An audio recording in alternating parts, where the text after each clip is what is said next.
Down and out, riddled with doubt, had nowhere to go. Everything's moving so slow, the time's moving too fast. I hope this feeling don't last. Well, I've been away from myself too long.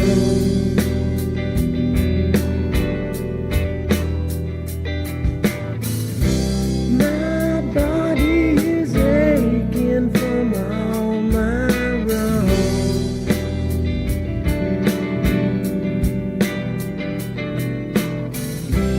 And now that I know I'm not that strong, I'll keep slipping onto you. I'll keep slipping until my time is through. I'll keep slipping onto you, yeah, onto you.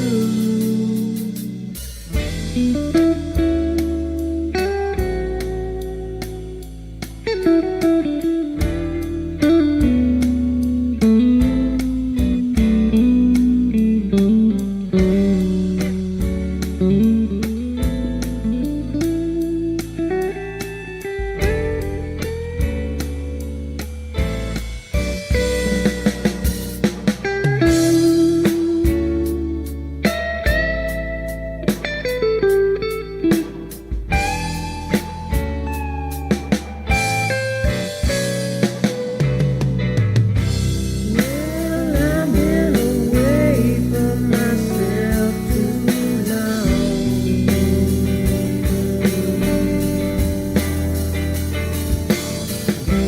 My body is aching from all my wrongs.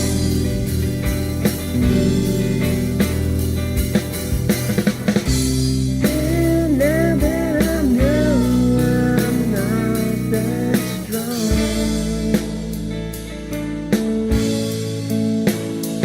I'll keep slipping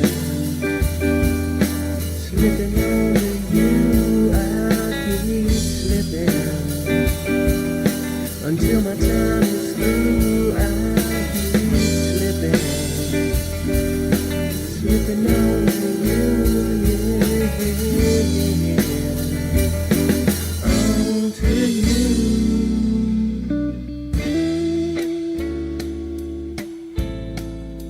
I was down and out, so riddled with doubt.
am the devil.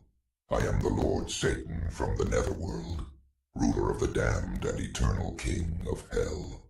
Even I, the master of deceit, can only stomach so much bullshit from the mainstream media and indie grifters. That's why I tune in to Morning Extra with Uncle Warren, because he eliminates my competition, and also because I know I'm gonna see that motherfucker soon.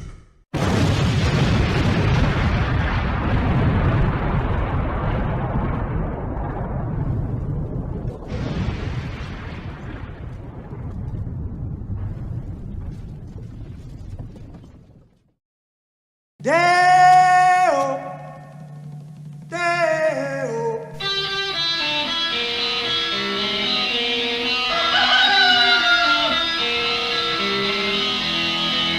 Baby's got a burger and a shooter and that shake it all go down.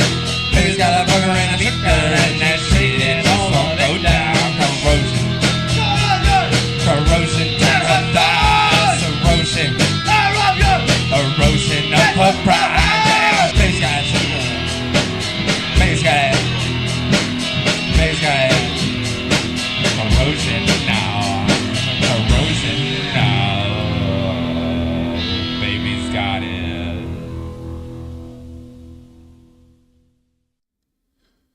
Good morning, campers. Rise and shine. Time for some wakey bakey eggs and cakey. What the fuck that means. It is your pre-Turkey Day news show today. Morning Extra. You're going to be getting that extra food tomorrow, filling up your bellies full of the stuff that you like, or maybe not, or you're just eating it to be nice. That could be the reason too. We all have our own personal adventures. I'm sure we're going to be going on tomorrow. Who is here? We got Antoine Dix. Antoine Dix in your mouth. Well, I will email you a bunch of stuff I like that I used and didn't give me problems playing on a stream. Oh, okay. Cool. Yeah, we were talking about... I'm always looking out for more indie music, preferably the kinds that don't give you copyright strikes. But, you know, if you're somebody that's just like, yeah, I got some tunes, I think they're all right. You know, but I'm probably not going to do anything with them. You know, send them to me. We'll play them. We like doing that kind of stuff. Zalipa. Zalipa, you got to tell me, is it Zalipa or is it Zalipa? Is it leap or lip? Or is it not even either one of those? Just let me know, because I want to get people's names right. I'm very good about that. We got Chuck's Intergalactic UFO Show. He's in the house. Game.film. What's up, my brother man? Good to see you. And we are Ronan. Bum, ba, bum, bum, bum, bum, bum. Goebbels was a real turkey. Yes. Goebel, Goebel, Goebel. A little teaser about propaganda later. Should be fun. Not just the regular propaganda watch. A little teaser for tonight, too. Can't show you yet. We'll have to wait on that. But first, let's get to things here. Of course, a buddy, Chanda Masta, is dealing with lung cancer. If you don't know that by now, we've been broadcasting her GoFundMe link. So if you want to help her out in funding her treatments for it, of course, it's not cheap at all. If you can send her a few bucks, I'm sure she would appreciate it. I know we would around here. If you don't have any bread, like most people in this country, if you could share out the link, maybe it'll make its way into the eyes of those who do. Zell or Zell. Well, that doesn't tell me. You just you just broke the letters apart. You didn't tell me nothing. Zell is. I'm gonna say Zalipa. I'm just gonna keep calling you Zell. I like Zell. Zell's a good name. It's a good Christian name. I don't know if it's a Christian name. I'm just saying. I just wanted to say Christian in the Scottish accent. You know, like what's his face. You know. Greetings and salutations from UK. It's one of those days. I always act a little extra goofy before a holiday. So, anyway, although I'm not a big Thanksgiving fan anymore. You know, when I was a little kid and you get around with the family, big turkey and all this stuff, eat till you're stupid, pass out on the couch watching football kind of thing. Yeah, back in the day. But now it's just like, I just want to stay out of the way. I just want to, I just want some actual peace. Can a man have some peace? Please? For the love of Jeebus? All right. I didn't realize how many fucking stories we had, but I kept adding and adding. And it's like that Captain Crunch. Oops, all new stories. No berries. Sorry. I don't really know how to interpret this, but I'm going to take the good out of it for the moment.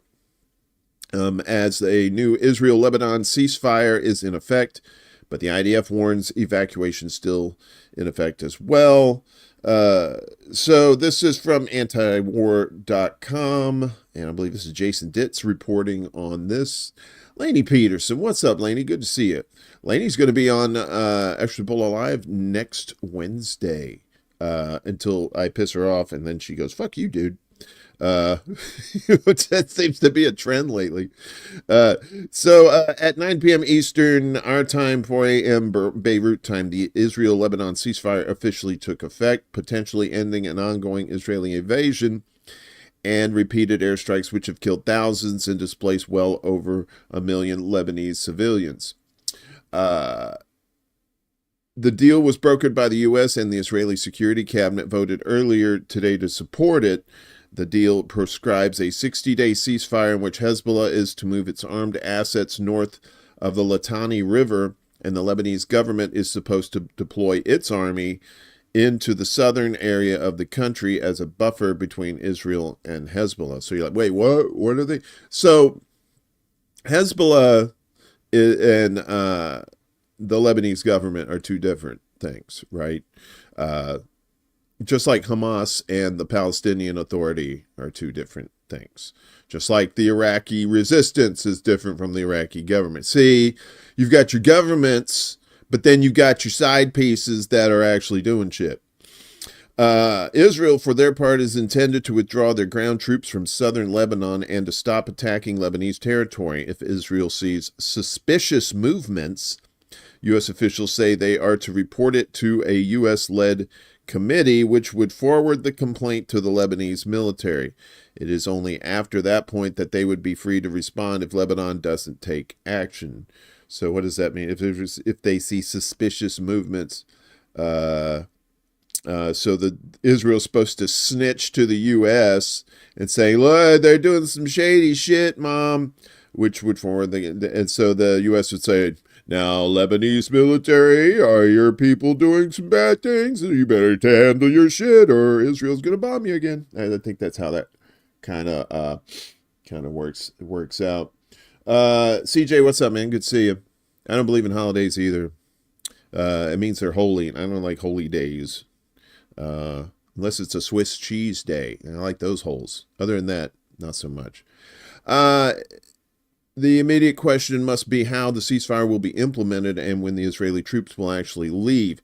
Israeli military spokesman Avicii Adre issued a statement after the ceasefire went into effect, warning Lebanese civilians against attempting to return to their homes in the evacuation zone, saying the prohibition is still in effect. He said Israel would inform them at a later date when it's safe to return home. What's up, Vera? Good to see you.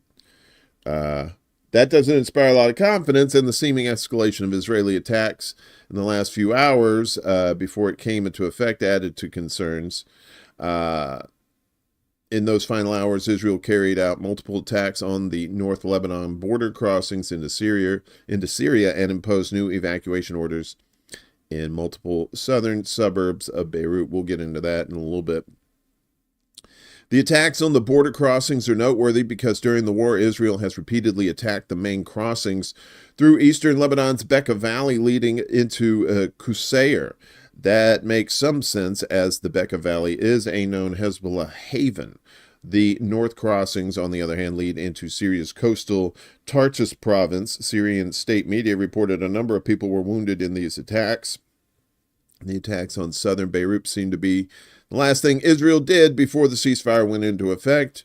Israel issued evacuation orders on southern and central Beirut just 2 hours before the 9 p.m. ceasefire, and attacks began less than an hour before that deadline. Meanwhile, Hamas is talking about they welcome potential Lebanon ceasefire. Hezbollah stood by Palestine, is what they said. Senior Hamas official Osama Hamdan said that his movement welcomes the potential ceasefire agreement in Lebanon, stressing that Hezbollah has made great sacrifices in standing by the Palestinian people. Any announcement of a ceasefire in Lebanon is welcome, as Hezbollah has stood by our people and made great sacrifices. We in the axis of resistance trust one another and coordinate on every detail, Hamdan told Al Mayadeen in an interview Monday evening. Hamdan highlighted that Hezbollah continues to fight until this moment, and is making Israel pay a price by forcing its officials into shelters with its attacks. The Hamas leader described Hezbollah's massive rocket, missile, and drone attacks against the north and center of Israel on Sunday as a glorious day of God that sent a powerful message. Hezbollah opened its front against Israel last year on October the 8th, one day after Hamas launched their Operation Al-Aqsa Flood. The front was aimed at supporting the Palestinian resistance and people in Gaza. And so this is just a little more history and what happened with the pager attacks. Last month, Hezbollah's new leader, Naim Qassem, confirmed that Lebanon has entered a new stage of the war, signaling that the Lebanese resistance is now compelled to end the war against its people. So they did. They approved the ceasefire. Now that's in effect. But the Israeli people are like, nah, fam, we need more. I'm not a. I'm not a. I'm pretty sure those people are like, yeah, keep killing, please. So expected ceasefire with Hezbollah proving deeply unpopular in Israel. The reportedly imminent ceasefire between Israel and Hezbollah in Lebanon is proving deeply unpopular among the Israeli people, who are brainwashed to the hilt, by the way, with several prominent figures speaking up against the deal. The ceasefire, which was announced last night, or actually this morning, rather, I would say, this morning for us, would halt fighting for an initial 60-day period. During this time, Israeli forces would withdraw. All right, we told you that. Under the reported agreement, Hezbollah is required to end its armed presence. Residents are expected to be able to return from the areas they were displaced from in southern Lebanon and northern Israel. Benny Gantz, the opposition leader who quit Israel's war cabinet in June, posted on the tweeters, "A good agreement will bring the residents of the north home. A ceasefire will bring Hezbollah back." In Gantz's view, Israel should be allowed complete freedom to act in Lebanon. He wants an arms embargo on the country, with an exception for the Lebanese army and villages along the border to be demilitarized. "You can't talk in terms of temporary ceasefire. The withdrawal of forces now and the dynamic that will be created will make it difficult for us and will make it easier for Hezbollah to regroup," Gantz said. Gantz's position has been echoed across the Israeli political spectrum. Israeli newspaper Ma'ariv spoke with several heads of local municipalities in the north who said they oppose striking an agreement with Hezbollah. The possibility for a ceasefire with Hezbollah has been received with a great amount of suspicion, hostility, and objection by the Israeli public, including residents in the north, in the media, and politicians from the ruling coalition and the opposition as well. Orly Noy, Israeli writer and chairwoman of B'Tselem, Israel's largest human rights organization, told Middle East Eye. Noy said that for over a year, the Israeli government has been promising a so-called ultimate victory in Gaza and then in Lebanon. The Israeli public, which actually support the war in Lebanon more than the war in Gaza, now feels almost cheated by its government for reaching a ceasefire before delivering an ultimate victory, which no one really knows what it should look like, except that it entails a tremendous amount of death and destruction, Noy said. "You haven't killed enough people. Will you stop it now? Keep killing." A poll published on Monday by Channel 14 News, which is sympathetic to Prime Minister Benjamin Netanyahu, showed that 55% of the Israeli public opposes the agreement with Lebanon, while 41% are in favor.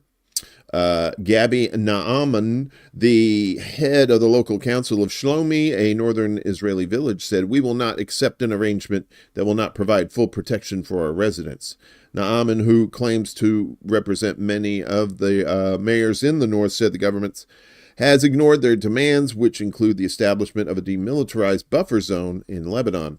He added that the council leaders are determined to fight the government's decision and have told their residents that it seems that soon we will need your help in the just struggle, with the memory of October 7th standing before our eyes.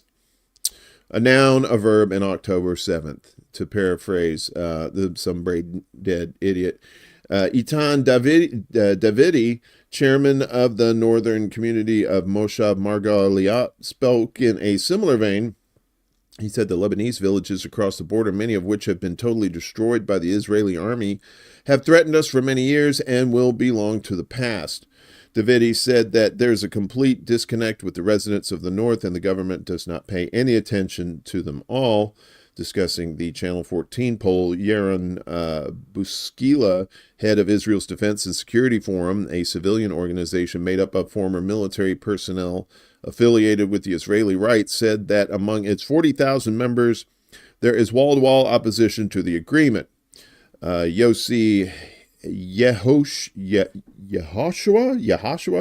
Yediot Aronoth's reporter for military and security affairs, said whoever clearly wins dictates rules for a ceasefire, and if the other side does not accept them, then they continue to crush them. Otherwise, it is not a victory, and certainly not a complete victory. Jesus Christ. So basically, these people are out for blood, and they've been programmed since birth to hate these people.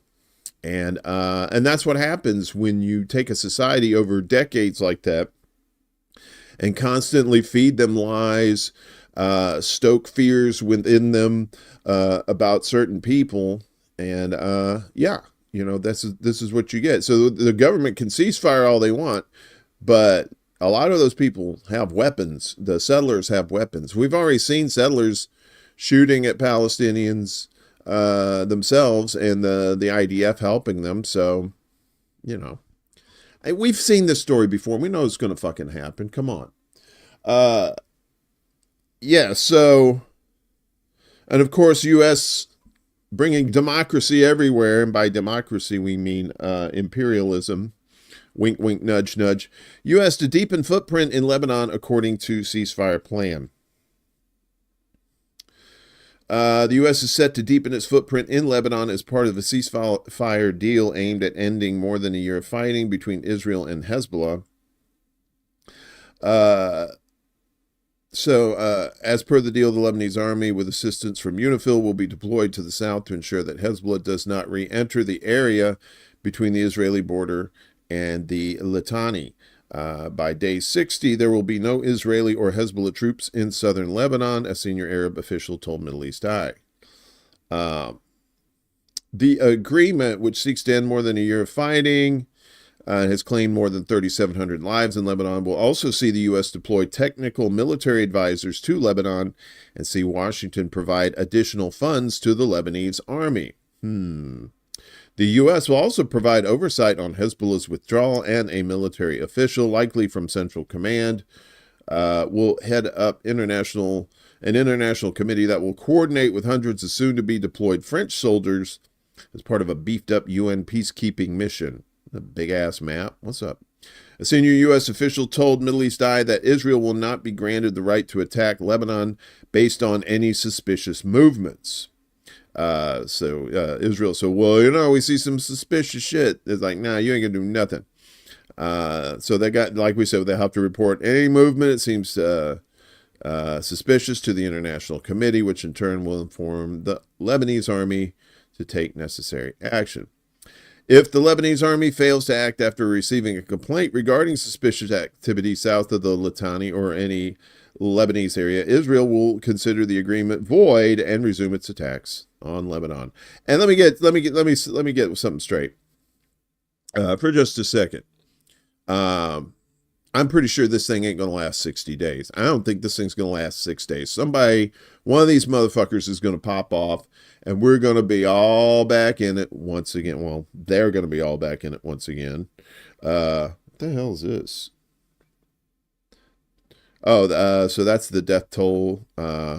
Most of them September and October and this month, right? And now we're up at the ceasefire. Sorry about that.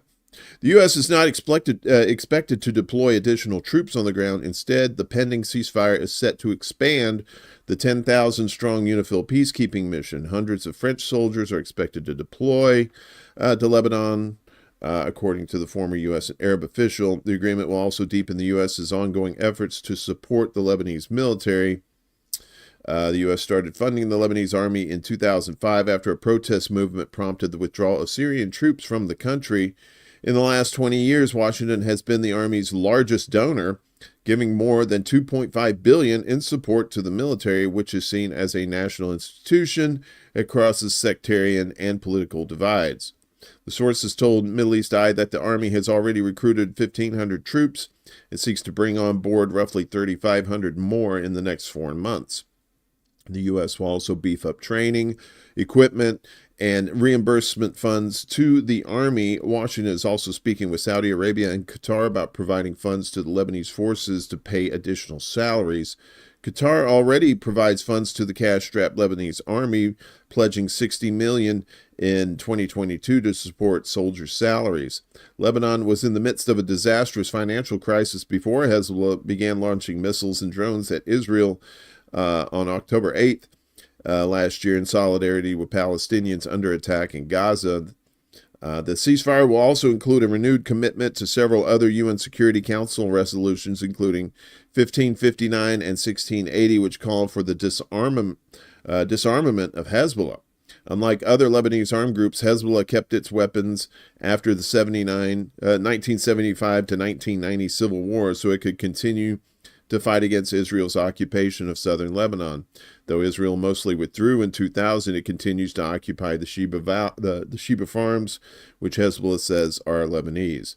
Hezbollah's year-long attacks have displaced around 60,000 Israelis from their homes in northern Israel. Meanwhile, Israeli bombardment and the ground invasion launched in October have forced more than 1 million people in Lebanon to flee. Yeah, so... And as we said, they set a time for the ceasefire at 4 a.m. So what does Israel do? Let's murder all these motherfuckers as much as we can for them. Israeli jets carpet bomb Beirut in last-minute offensive before truce. Israel launched heavy and destructive air raids on Beirut at its southern suburb on yesterday to the 26th, ahead of a cabinet session in which fuckhead Benjamin Netanyahu was expected to greenlight the ceasefire deal, which he did with Hezbollah. The attacks caused massive explosions and huge clouds of smoke were seen rising out of numerous locations across Beirut's southern suburb.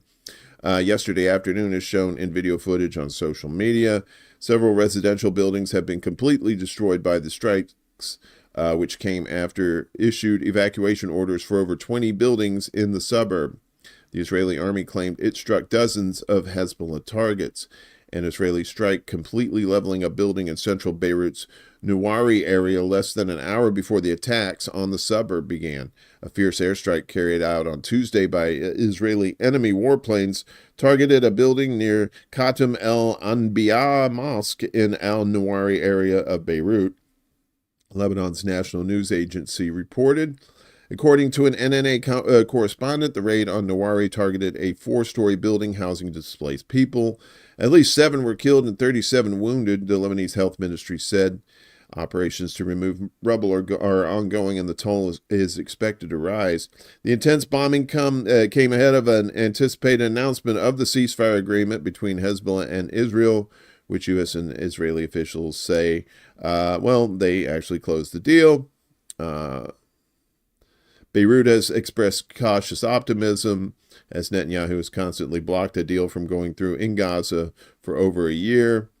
The potential agreement focuses on implementing the UN Resolution 1701, And then we told you about they have to withdraw, and they don't want either Hezbollah or Israel in southern Beirut. Beirut has vowed not to accept anything that violates Lebanon's sovereignty, yet Tel Aviv has signaled that it wishes to resume attacking Lebanon if it sees fit to prevent Hezbollah from rebuilding. And that's the thing. If everything is Hamas and everything is Hezbollah, is that going to stop? Are they going to stop being those things for 60 days? I highly doubt that. And of course, Bibi, that fuckhead, he's got his own problems anyway. The IDF denies Netanyahu's claim that it hid vital intelligence from him. So he's taking some shit. People are starting to blame him for the October 7th attack, right? That he was failed, he wasn't prepared. And now, of course, he's throwing the IDF under the bus. I don't think this guy's going to be in office too much longer. Just a hunch. The IDF denied on Monday the claim by Prime Minister Benjamin Netanyahu that vital classified intelligence was withheld from him regarding October 7th last year cross-border incursion led by Hamas. Netanyahu issued a lengthy video statement Saturday in which he defended an aide and other suspects accused of leaking sensitive intelligence material from the army to the German tabloid Bild. The Israeli leader claimed that a campaign of persecution and distortion is being launched against his political camp. I am the Prime Minister. I need to receive important classified documents, but sometimes important information doesn't reach me, said Shithead, claiming that the practice was politically motivated and that the security services had refused to investigate many serious leaks. However, the Israeli army responded to the Prime Minister's claim, saying that it has not and will not hide any relevant information from the political echelon, and that it is subject to the instructions of the political echelon. And then the guy just said echelon again, just because nobody says echelon that much anymore. There are authorized officials in the Prime Minister's office who have access to all relevant intelligence materials, added the IDF. Anything else is simply not true. Baby, come on. Those are your boys. Y'all go genociding on the weekends together. Come on. Come on, bring it in, bro. Bring it in. Bring it in. Almost did the fucking sound. Shh. I don't know what I'm talking about. Meanwhile, Israeli finance minister calls for occupation of Gaza, thinning of Palestinian population. Yes, this. More trash. More trash. Israeli finance minister Bezalel Smotrich has called for thinning the Palestinian population of Gaza by half in 2 years, claiming it can be done through occupying Gaza directly and encouraging so-called voluntary migration, right? Kind of like the voluntary migration you get at the bar when the bouncer kicks you out. Smotrich, who is also a settler leader and de facto occupation governor of the West Bank, made the comments yesterday while speaking at a conference organized by the Yesha Council, an umbrella group representing municipalities of illegal settlements in the occupied West Bank. Smotrich said that it is possible to create a situation where Gaza's population will be reduced to half its current size in 2 years. Occupying Gaza is not a dirty word, Smotrich said. We can occupy Gaza and thin the population by half within 2 years through a strategy of encouraging voluntary immigration. Participants at the conference met to strategize how to expand Jewish settlement in the West Bank and Gaza under Donald Trump's incoming U.S. presidential administration.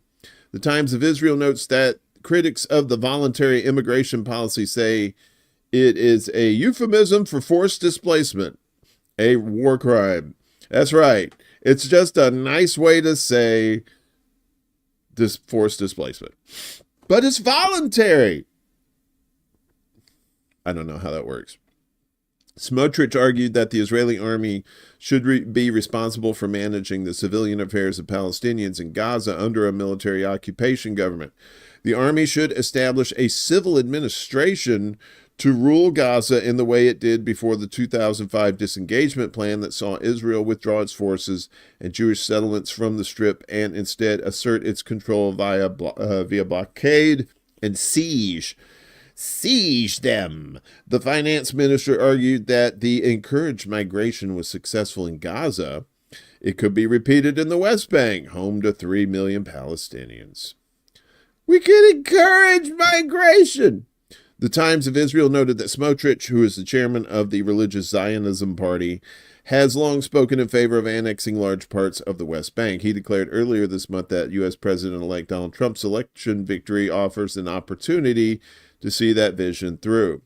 Regarding voluntary immigration, Smotrich said, this is a possibility that opens up with the new Trump administration. The less we talk about it, the more we can do. As in Judea and Samaria, the West Bank, there is an inverse relationship between declarations and statements and practice.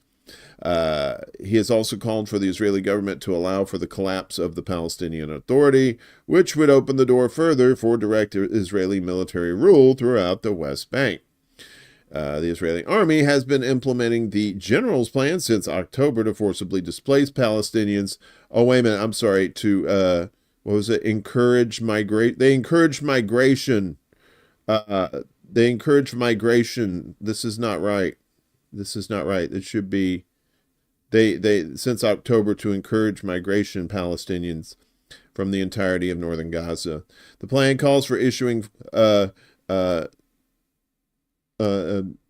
that thing, the what do we call it again? Encourage migration orders to residents of Gaza's northern towns, laying siege to the region and then cutting off food and aid in order to starve everyone who refused or failed to leave.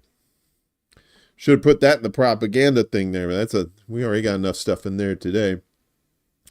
Finally, some good news in a way for Gaza. At least they're getting some aid. Jordan's helping out there. Jordan airdrops aid to northern Gaza for the first time in 5 months, according to official source. So Jordanian military planes dropped aid to northern Gaza yesterday for the first time in 5 months to help relieve the dire humanitarian situation in the enclave, the army said. 2 C-130 planes belonging to the Jordanian Air Force dropped the cargo comprising nearly 7 tons of food and other essential relief to areas the UN agencies identified as the most in need, the army said. The kingdom is maintaining an air and land corridor as part of its efforts to step up aid, an army source told Reuters. A UN aid official said last week that Gaza aid access had reached a low point with deliveries to parts of the besieged north of the enclave all but impossible. That's because Israel was denying them access. Jordan has been airdropping aid and sending convoys westward overland to the Palestinians in Gaza throughout the war that erupted in October last year. The army said it has so far launched around 400 such operations by its air force and allied countries. King Abdullah has accused Israel of placing obstacles to deliveries and has called on the international community to put pressure on Israel to allow uninterrupted aid flows. Washington has prodded Israel to expand the use of a land corridor through Jordan that first began late last year. The World Food Program wants it to be a major conduit for the supply of UN-funded food and humanitarian aid to Gaza. Israeli officials deny accusations they are deliberately using aid as a political weapon and say they have been seeking to alleviate the humanitarian situation since the start of the war. We sure have. Ooh, why's your nose growing when you say that? Shut it. I didn't say nothing. Yeah, and so remember the United States put this like 30-day moratorium on them, and then the 30 days pass, and they're like, well, I guess they're not going to do it. Nothing to see here. Hey, Fred, how's it going? Let's go to the bar. That kind of thing.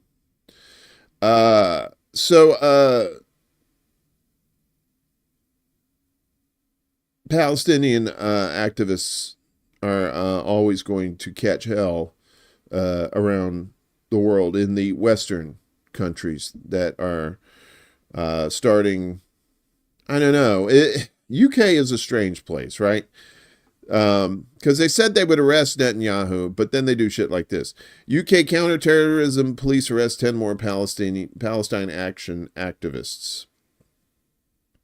So UK counterterrorism police raided the homes of 10 Palestine Action activists last week in what campaigners say it is a further escalation against pro-Palestine groups. Police arrested 10 more people in relation to the Filton 10 case.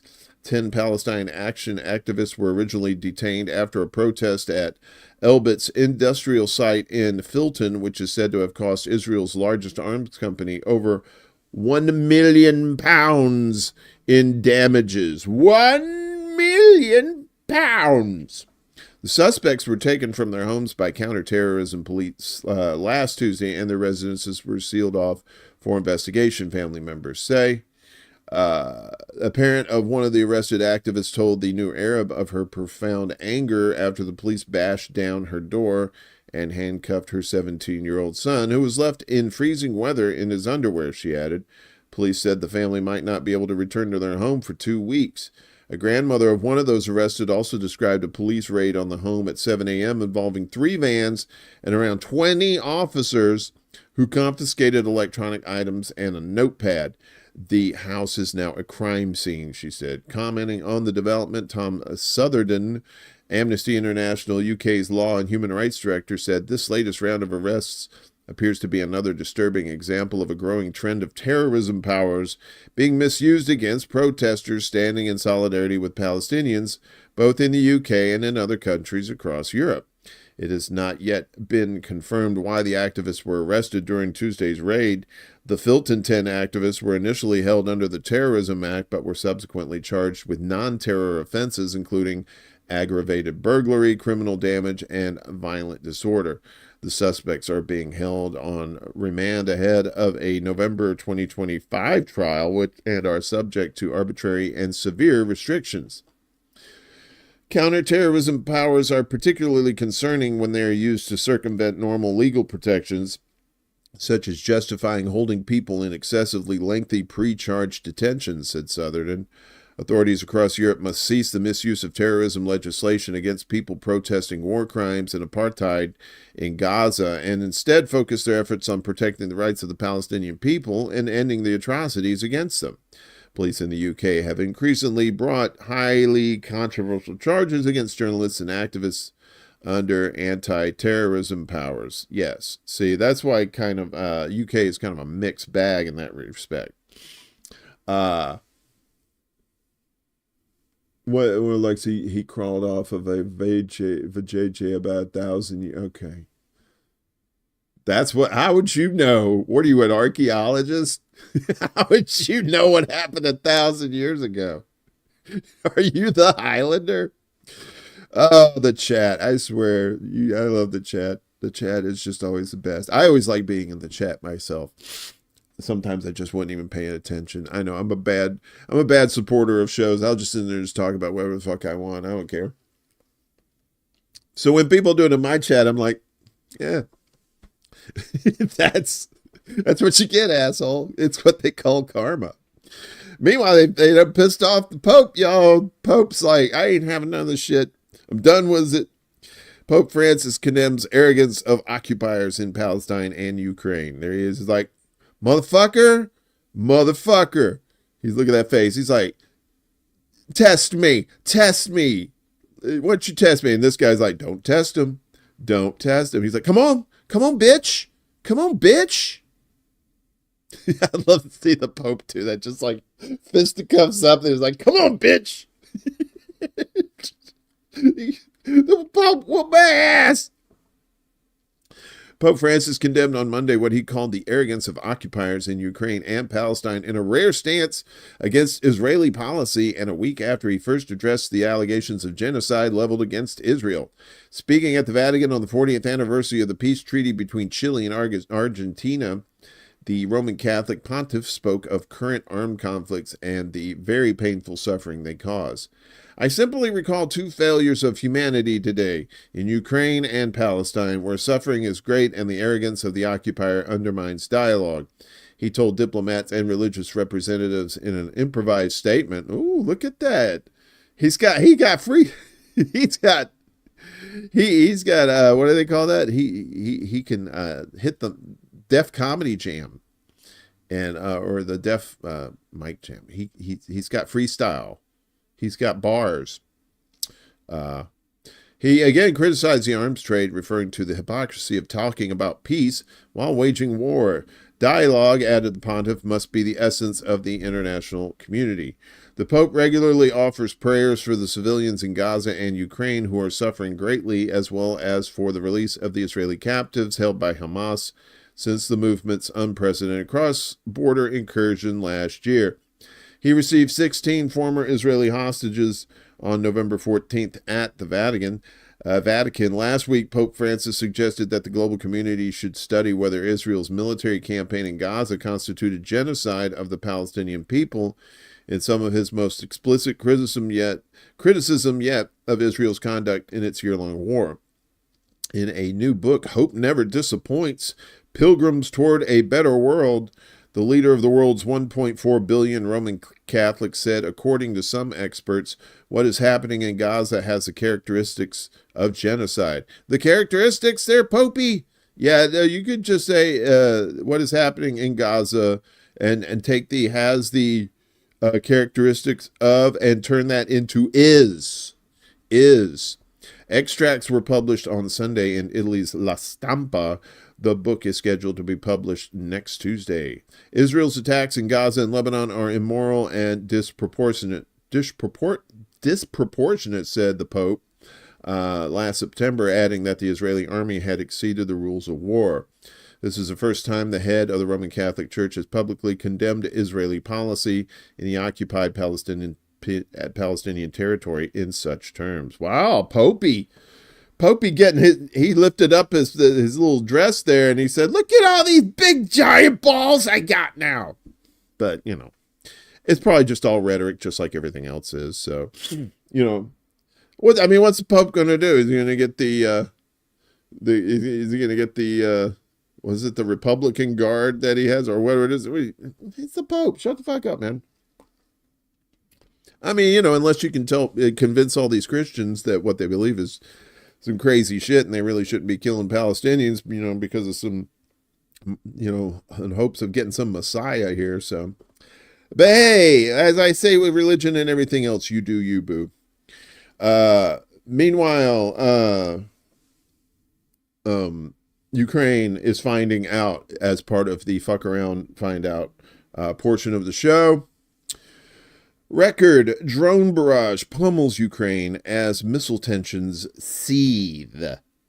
Yeah, so this is from the Defense Post. Russia launched a record 188 drones at Ukraine overnight, Kiev said Tuesday, amid growing international tensions after Russia fired a nuclear-capable missile that could reach European cities. The Kremlin declined yesterday to confirm that Ukrainian forces had again launched U.S. provided long-range ATACMS at Russia this week, but blamed Washington for escalating the conflict nonetheless. Moscow and Kiev have been ratcheting up their drone and missile broadsides, with Ukraine recently firing U.S. long-range missiles at Russia, the ATACMS, and the Kremlin retaliating with an experimental hypersonic missile. I think it's an IHM, something like that. I can't remember off the top of my head. Barrage came as ambassadors from Ukraine and NATO's 32 members were due to meet in Brussels over Russia's firing last week of the intermediate-range missile on the city of Dnipro. I'm going to say Dnipro. That D is silent. And if it's not, fuck it. I'm still saying Dnipro. During the night attack, the enemy launched a record number of Shahed strike unmanned aerial vehicles and unidentified drones, the Air Force said Tuesday, referring to Iranian-designed drones and putting the overall number fired at 188. The Air Force said it had shot down 76 Russian drones in 17 regions, while another 95 were either lost from their radars or downed by electronic jamming defense systems. It did not specify what happened to the remainder. Moscow also fired 4 Iskander-M ballistic missiles, the Air Force said. Unfortunately, critical infrastructure facilities were hit. Private and apartment buildings were damaged in several areas, the statement said. AFP journalists heard explosions ring out over the capital, while Kiev city officials said the air alert had lasted 5 hours and 10 Russian drones were shot down there. In the western Ternopil region, which is among those spared the worst of the fighting, authorities said drones had damaged a critical infrastructure facility without elaborating. They said, however, that the attack had disrupted electricity in the city of Ternopil and surrounding towns, and that engineers were working to stabilize supplies. Putin had said the new missile attack last week was in response to Ukraine firing weapons supplied by the U.S. and the U.K. into Russia, and he warned, of course, if you're supplying them with these missiles, I'm going to come for you too, bitch. So this little guy that's shooting the shit at us, we're going to be like, hey, where'd you get them weapons? And they're going to be like, pointing at the U.S., and the U.S. is like, huh? And all of a sudden, hope you like mushrooms. You're going to see a bunch of them. And so Russia said that, they denied that these missiles came at them, but now they're saying, that shit fucking happened. Russia said on Tuesday that Ukrainian forces fired U.S.-provided ATACMS into Russia's Kursk Oblast twice in recent days and vowed there would be a response. The Russian Defense Ministry said Ukraine fired 5 ATACMS against Russian S-400 missile defense systems on November 23rd. The ministry said air defenses intercepted 3 missiles, while 2 hit their targets, resulting in the damage of a radar station and the injury of several Russian troops. 2 days later, on November 25th, Ukrainian forces fired 8 ATACMS at a Russian airfield in Kursk. The ministry said 7 were intercepted, while 1 hit its target, damaging infrastructure and wounding 2 Russian soldiers. The defense ministry said that retaliatory actions are being prepared. Last week, Ukraine launched its first ATACMS strike on Russian territory, targeting the Bryansk Oblast. In response to that strike, and Ukraine also firing British Storm Shadow missiles into Russia, the Russian military fired a new intermediate-range hypersonic ballistic missile. The, what was it called? The Oshkosh Bagosh? I can't remember. I don't have the name of it right now. When discussing the ATACMS and Storm Shadow attacks, Putin said Russia had a right to strike the military facilities of the countries that are supplying such missiles to Ukraine, demonstrating how the NATO-supported long-range strikes in Russia risk World War III and nuclear escalation. So the count so far is U.S. and the British and the France. The U.S., the British, the French, the French, all 3 have said, knock yourself out, have a good time, enjoy yourselves. But because they've said that, Russia's like, so we can attack the U.S., the UK, and France. Fair is fair. We're letting you know in advance. When discussing the attack, we already read that. Okay, so the Putin said Russia had the right to strike the military facilities, demonstrating how the NATO-supported long-range strikes in Russia risk World War III and nuclear escalation. We consider ourselves entitled to use our weapons against the military facilities of those countries that allow their weapons to be used against our facilities. I mean, put the shoe on the other foot, right? You're an American, right? And you've got Mexico sending long-range missiles into the United States, and the missiles are being supplied by Russia, let's say, right? So wouldn't you, in order to stop Mexico from getting those long-range weapons, wouldn't you attack the people making the weapons, right? I mean, it kind of makes sense. ATACMS have a range of about 190 miles, and Storm Shadows can hit targets up to 155 miles away.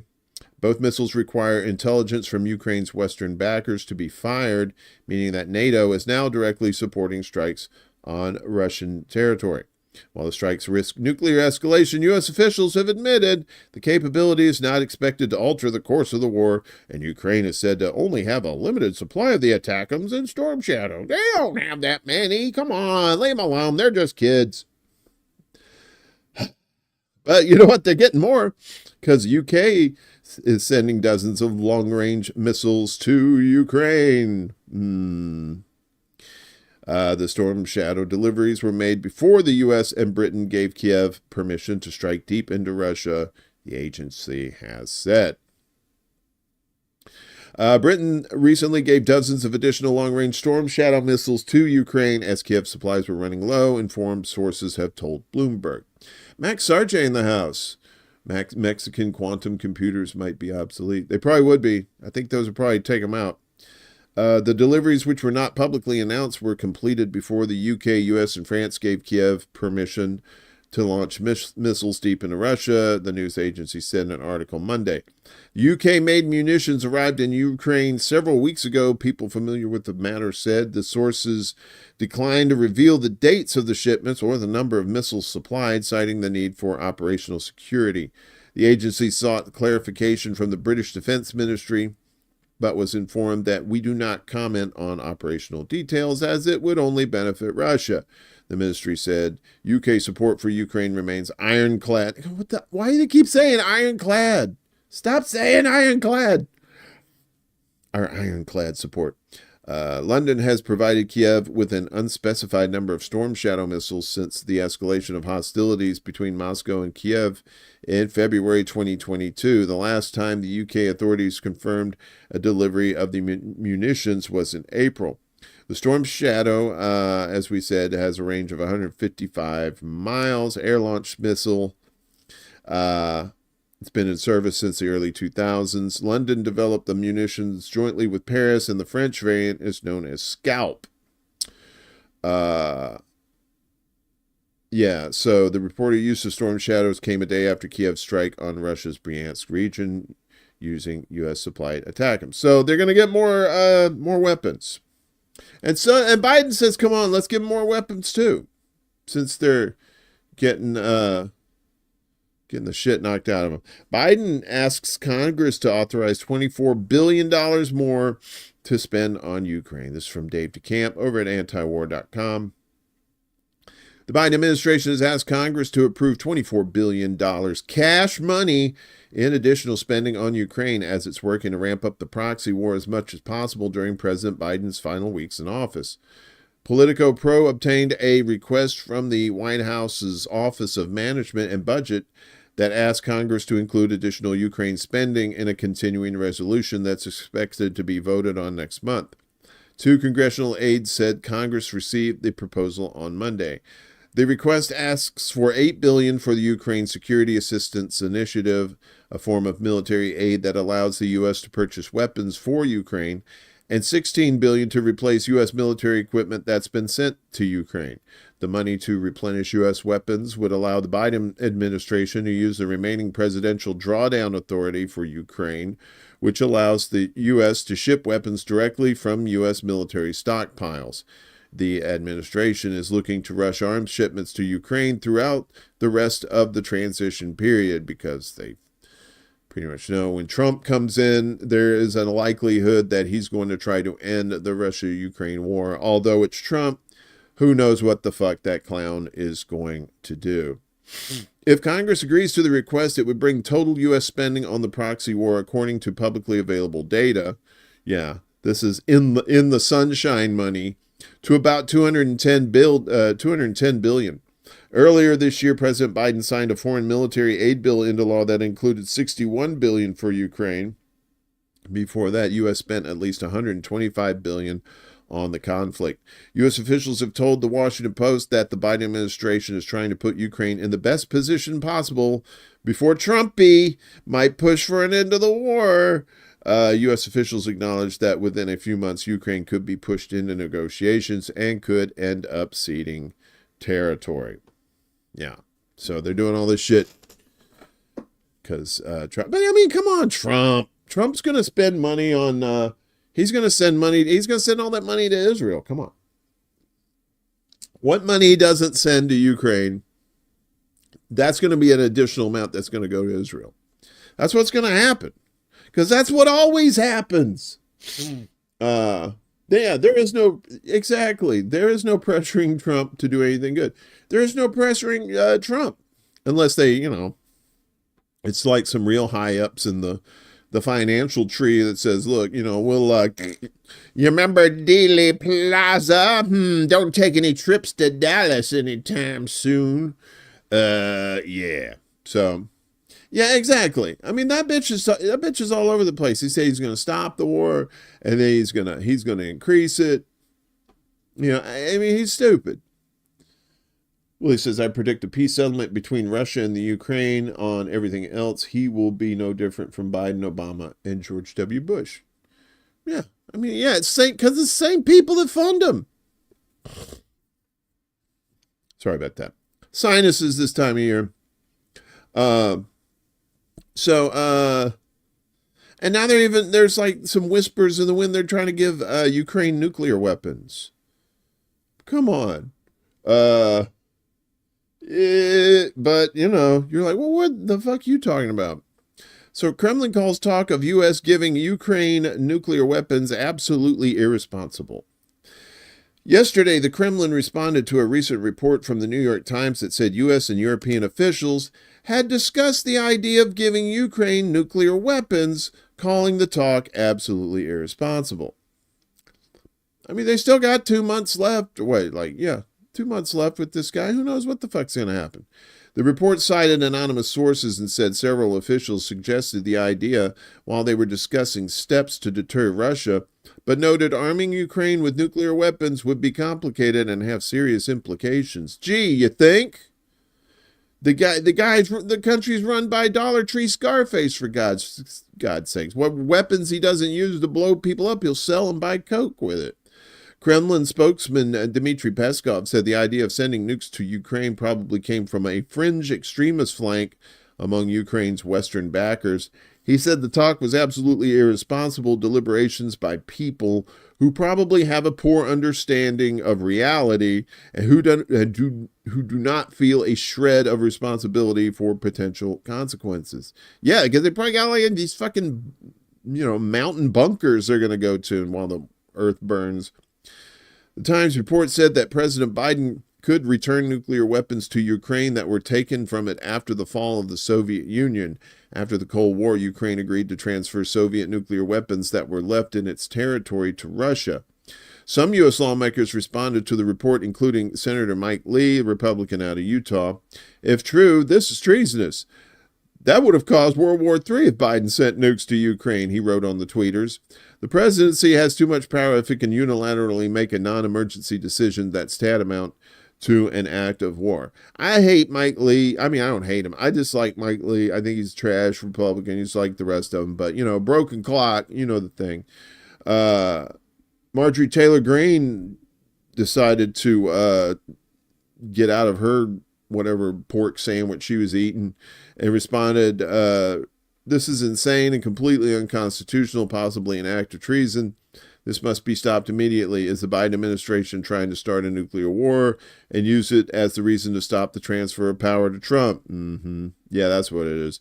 The report came amid soaring tensions following the U.S. authorization for Ukraine to launch long-range strikes on Russian territory using U.S. and other Western missiles.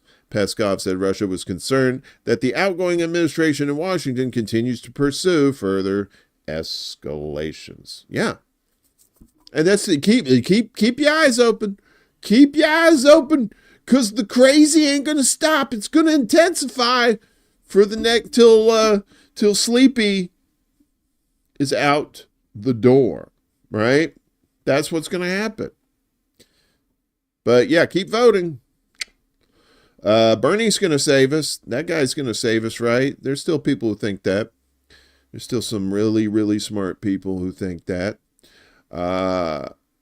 And Russia ain't playing around either. They said, fuck it, let's boost the military budget, y'all. So lawmakers in Russia's upper house have given final parliamentary approval to a plan to boost military spending by almost 30% next year. 30%. I mean, they already got some pretty neat toys, and they're going to, I think they're gearing up for war. The Federation Council on Wednesday, which is today, passed the 2025 budget, which builds spending on defense and security to levels not seen since the Soviet era. The boost, which follows a similar move for 2024, comes as Moscow pursues its war in Ukraine, steps up its rhetoric against Western and their supply of weapons to Kiev. The budget earmarks a record 13.5 trillion rubles, about $125 billion in spending on national defense. That is about 3 trillion rubles, or $26.6 billion, more than was a portion for this year, which itself represented a post-Cold War record for being Russia's largest military spending. The outlay on defense in 2025 is planned to exceed the spending plan for welfare and education combined. Uh-oh. Don't fall for that trap, Russia. When you start outspending welfare and education, you're starting to act like the West. In addition, the headline spending figure does not include resources for domestic security and some other categories classified as top secret. The budget will now be sent to be signed into law by the Vladdy Daddy himself. So, meanwhile, Russia is kicking ass and chewing bubblegum, and now they're out of bubblegum, so I guess they're kicking ass still. They're kicking people out. Russia expels British diplomat for espionage. He's like, you, I see you. Get out. I'm only a sign. Get out. Russia said yesterday it was expelling a British diplomat for alleged spying in the latest blow to the already dire state of relations between the two countries. The FSB security service said the diplomat, whose photo was splashed across TV news bulletins, had intentionally provided false information when he entered the country. At the same time, the Russian FSB has discovered signs of the said diplomat conducting intelligence and subversive work that threatens the security of the Russian Federation, it said in a statement. There was no immediate comment from Britain's Foreign, Commonwealth and Development Office. The British Embassy in Moscow did not respond to a request for comment. The TASS news agency cited Russian Foreign Ministry spokeswoman and goddess among gods, the angel in I know there's a heaven, because Maria Zakharova is there. She said, saying the ministry had summoned the British ambassador, a step that host governments often use to express a strong protest. They summon the ambassador. Come here, bitch! Get your ass over here, you son of a bitch! According to the FSB, the British diplomat was a replacement for one of 6 UK diplomats expelled earlier this year, also on espionage charges. Well, you sent back these 6. Maybe you like this one. You know, he likes show tunes, red wine, theater. Relations between Britain and Russia have plunged to post-Cold War lows since the start of the Ukraine war. Britain has joined successive waves of sanctions against Russia and provided arms to Ukraine. Russia said Ukraine fired British Storm Shadow cruise missiles at its territory. And you know that old song and dance we've been talking about this whole time. Of course, Russia has a history with Afghanistan, the Russia-Afghanistan war, which lasted, I think, from 1979 to 1989. I think it was a 10-year war. The Russians tried to invade Afghanistan. No dice. Of course, the U.S. tried to invade Afghanistan and really never got a significant foothold there and had to finally leave. But Russia is, this is a unique situation they're putting themselves in with Afghanistan. So Russia pledges broader Afghanistan ties, says the U.S. should help rebuild. So Sergei Shoigu, the secretary of Russia's powerful Security Council, told Afghanistan's Taliban leaders on Monday that Moscow wanted to help achieve a durable peace in the country, Russian news agencies reported. Shogu, a former defense minister, also said the U.S. should play a leading role in rebuilding Afghanistan in view of its many years of military involvement in the country. Taliban leaders asked Shogu to help them ease the pressure imposed by U.S. sanctions against the Kabul government, according to the Russian news agency reports. Shogu headed a Russian delegation that held talks with senior officials in Kabul, including deputy prime ministers and the defense and interior ministers.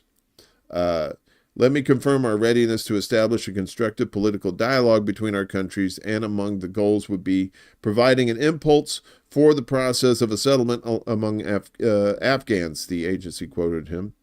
Russia's invasion of Ukraine in 2022 has prompted Vladimir Putin to pivot towards Asia and the rest of the non-Western world amid what the Kremlin says amounts to an economic blockade by the U.S. and its European allies.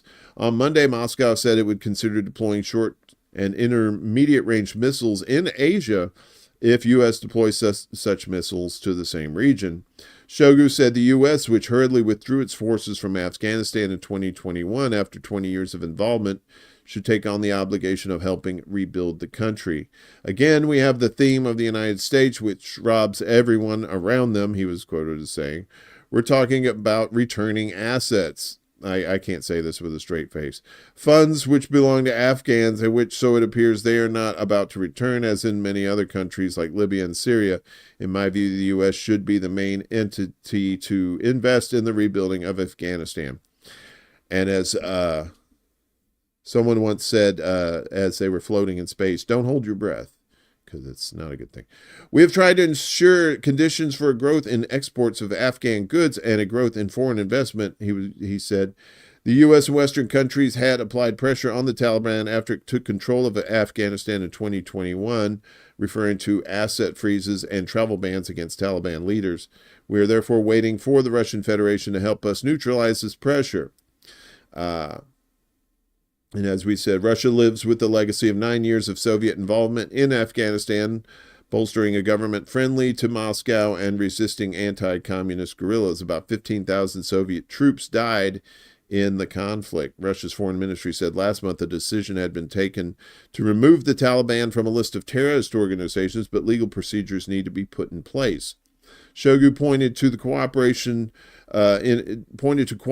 in extracting minerals as a prime example of proposed economic cooperation. Extracting minerals, of course, it's all about the minerals, y'all. Russian Deputy Prime Minister Alexei Overchuk told Taliban officials that Russia wanted to participate in a project to create a trans-Afghan railway. Yeah. So, kind of like the Belt and Road Initiative, like China has with creating dams and roads and stuff like that. Of course, the United States. What you mean? Actually, take something and give it to them instead of us going there and taking it. What are you? Are you smoking paint? What are you? Yeah. Yeah. So. Russia and Iran complete a de-dollarization. So they're getting away from the dollar, y'all. And that's that BRICS is going to, even though BRICS says they're not a competitor. Yeah, they're a competitor. So yeah, here they go. Russia and Iran getting rid of the dollar. They've abandoned the use of the U.S. dollar in bilateral trade, shifting entirely to their national currency. Central Bank of Iran Governor Mohammad Reza Farzand said, according to local media reports, the CBI chief made the remarks at the 11th Conference on Modern Banking and Payment Systems in Tehran Monday. He said the move was part of a plan to counter unjust sanctions. We have entered into a currency agreement with Russia and abandoned the dollar. Now we only trade in rubles and rials. Farzand was quoted as saying by Fars News, that's not his news, he's Farzand, that's Fars News. He also revealed that the two nations' financial authorities have agreed on the exchange rate to be used for foreign trade sanctions. Sorry, cannot talk today. Iran and Russia both subject to U.S. sanctions. first announced plans to use their respective national currencies instead of the greenback in mutual trade in July 2022. Last December, they finalized an agreement to trade in the ruble and the real. As part of the arrangement, banks and entrepreneurs are allowed to use alternative financial and banking platforms such as non-SWIFT money messaging systems. Farzan announced earlier this month that Moscow and Tehran had officially finalized the pairing of their national payment systems, which will allow travelers from the two countries to use their domestic debit cards for purchases in either Iran or Russia. Tehran could eventually start using Russia's Mir payment system for settlements with other international partners, he said. On Monday, the CBI chief praised the connection between Russia's Mir and Iran's Shehtab banking systems as another achievement for developing banking interactions.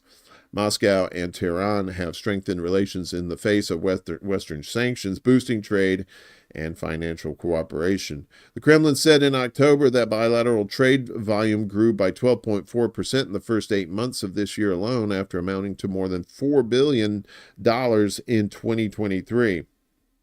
According to Farzan, the Islamic Republic has also been making efforts to boost trade and cooperation within the BRICS economic bloc. In January, Iran officially joined the group, initially comprised of Brazil, Russia, India, China, and South Africa, along with Egypt, Ethiopia, and the United Arab Emirates. So you're going to see more and more countries do that too. They're going to get off the dollar, especially if the ruble is strong, to bypass these sanctions. Of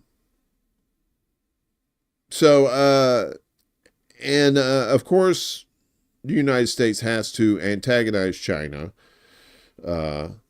because World War III is going to be a moneymaker for the MIC.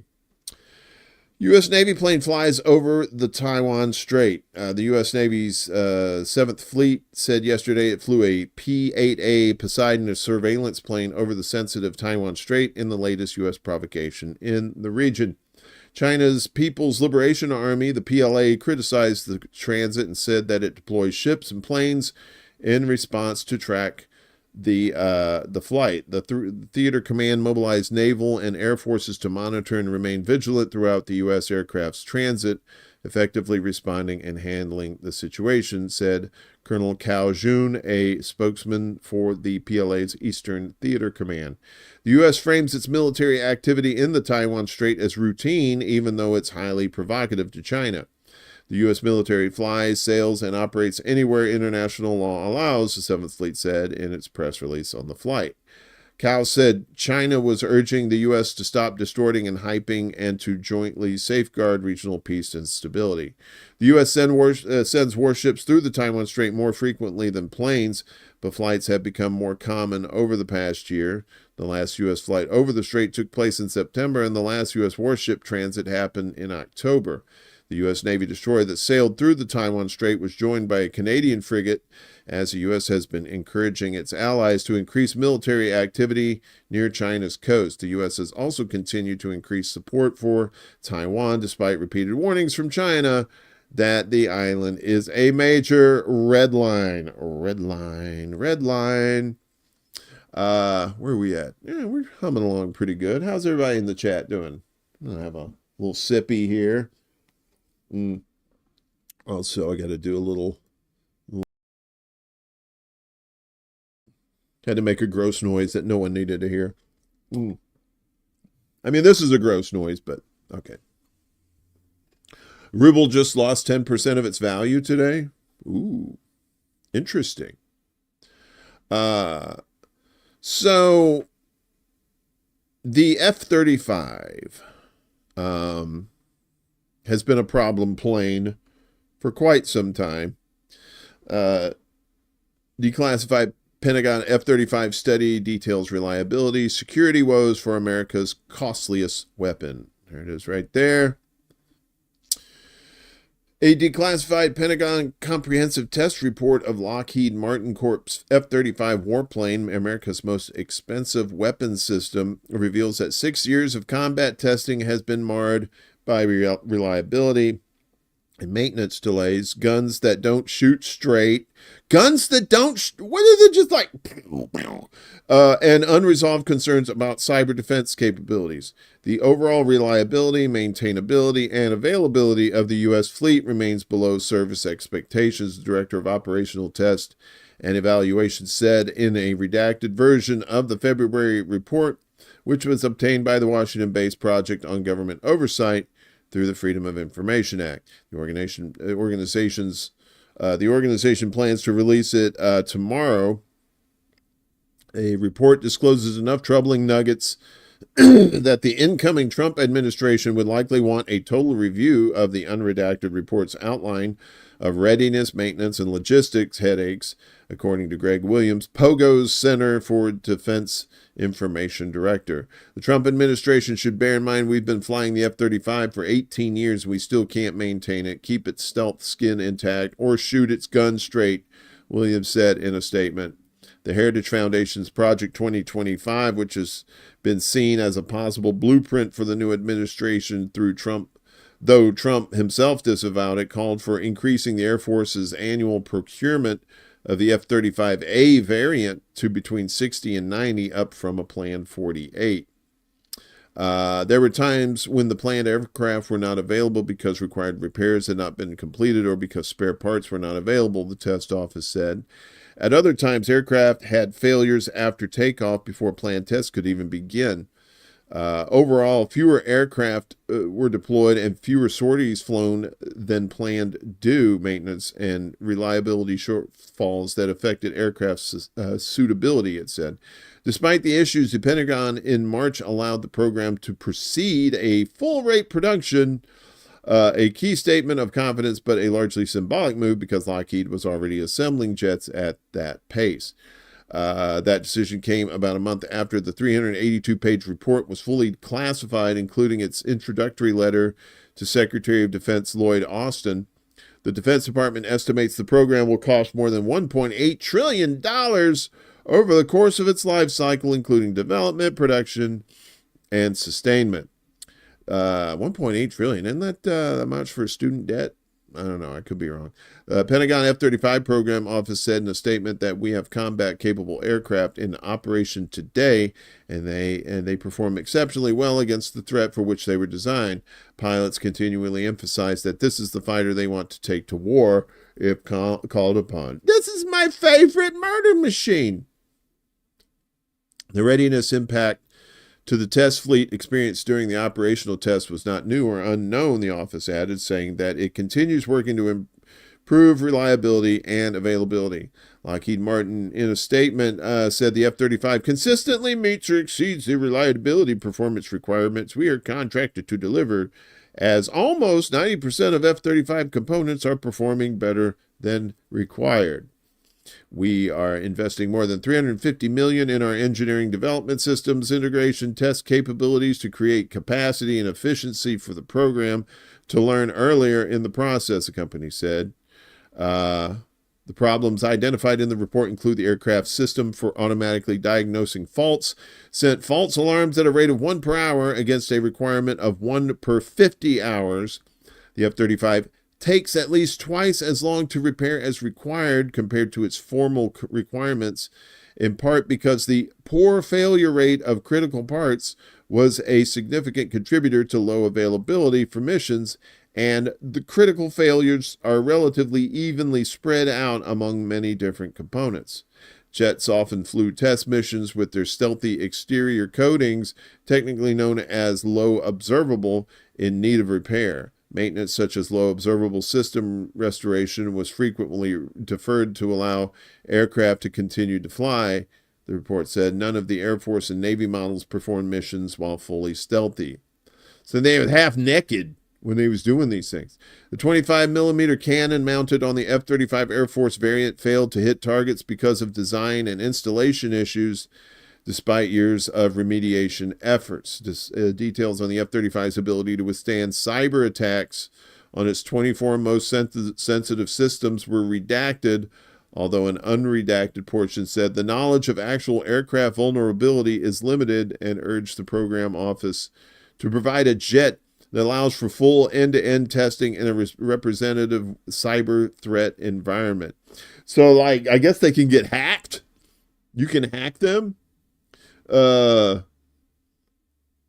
It's kind of like that. Somebody turning off your car and we're not going to turn it back on. Do you pay your monthly note? The F-35 is designed to fight the world's most advanced fifth-generation fighters, such as those fielded by China. But in only one trial was a fifth-generation adversary aircraft used. Air Force and Marine Corps jets required an excessive logistics footprint of support equipment and spare parts to deploy overseas to land bases or amphibious vessels. Regarding the cyber threats, the program office said they were dynamic and thus require agile defense in depth, and that it maintains one of the most robust cybersecurity testing programs in the Defense Department. Lockheed said, we have also made significant investments in countering cybersecurity threats, and we remain confident in the integrity of our robust multi-layered information system security. In the beginning of his first term, Trump slammed the program for the tremendous cost and cost overruns and publicly speculated whether rival Boeing could produce a comparable version of its FA-18 Super Hornet. Then Defense Secretary Jim Mattis ordered a cost comparison study of the two jets, but that was never released. The U.S. has so far contracted for at least 881 of an expected 2,456 jets. Over 1,000 of the fighters for the U.S. and overseas buyers out of an expected eventual 3,000 have been delivered. More weapons, more weapons, more weapons. Come on. Can't imagine that many planes. Meanwhile, Bangladesh has been going through some things this summer and fall. They booted out their prime minister. She's currently in exile. I'm not quite sure where, but now one Hindu leader has been arrested, and Bangladeshi Hindus are protesting over their leader's arrest, and one has died in all of this as well. Chinmoy Krishna Das Brahmachari, there it is. The spokesman of a newly formed Hindu group leading protests calling for the protection of the minority was arrested Monday afternoon. Religious relations have been turbulent in the mainly Muslim nation of 170 million people since the student-led August Revolution forced longtime autocratic Prime Minister Sheikh Hasina to flee to neighboring India. Brahmachari of the Bangladesh Samalito Sanatan Jagaran Jot group, I remember them. They were no good once Axl Rose left, though. Once he left, that was just a different group. Was arrested as he traveled from the capital Dhaka to Chittagong on Monday. On Tuesday, supporters angry that bail was denied surrounded the prison van carrying him away from court in Chittagong. Others hurled rocks. Security forces lobbed stun grenades and launched baton charges to break the crowd. And Brahmachari was eventually taken to prison in a police pickup truck. Nurul Alam, a police inspector posted at Chittagong Medical College Hospital, said a public prosecutor had been killed, identifying him as Saiful Islam Alif, a Muslim. He had deep injuries on his head, said hospital director Taslim Udin. Muhammad Yunus, the 84-year-old Nobel Prize winner who took over as interim leader from Hassani, condemned the murder of the lawyer and ordered an investigation. Yunus urged people to keep calm, vowing that the government is committed to ensuring and upholding communal harmony in Bangladesh at any cost. In the immediate chaotic days following Hasina's ouster, there was a string of reprisals on Hindus, seen by some as disproportionate supporters of her regime, as well as attacks on Muslim Sufi shrines by Islamist hardliners. Islamist groups have been emboldened to take to the streets after years of being suppressed, and Hindu groups have rallied in counter demonstrations. Hindus are the largest minority faith in Bangladesh, accounting for around 8% of the population. The foreign ministry in neighboring Hindu-majority India said they had noted with deep concern the arrest of Brahmachari. or brahmachari. This incident follows the multiple attacks on Hindus and other minorities by extremist elements in Bangladesh, New Delhi said in a statement.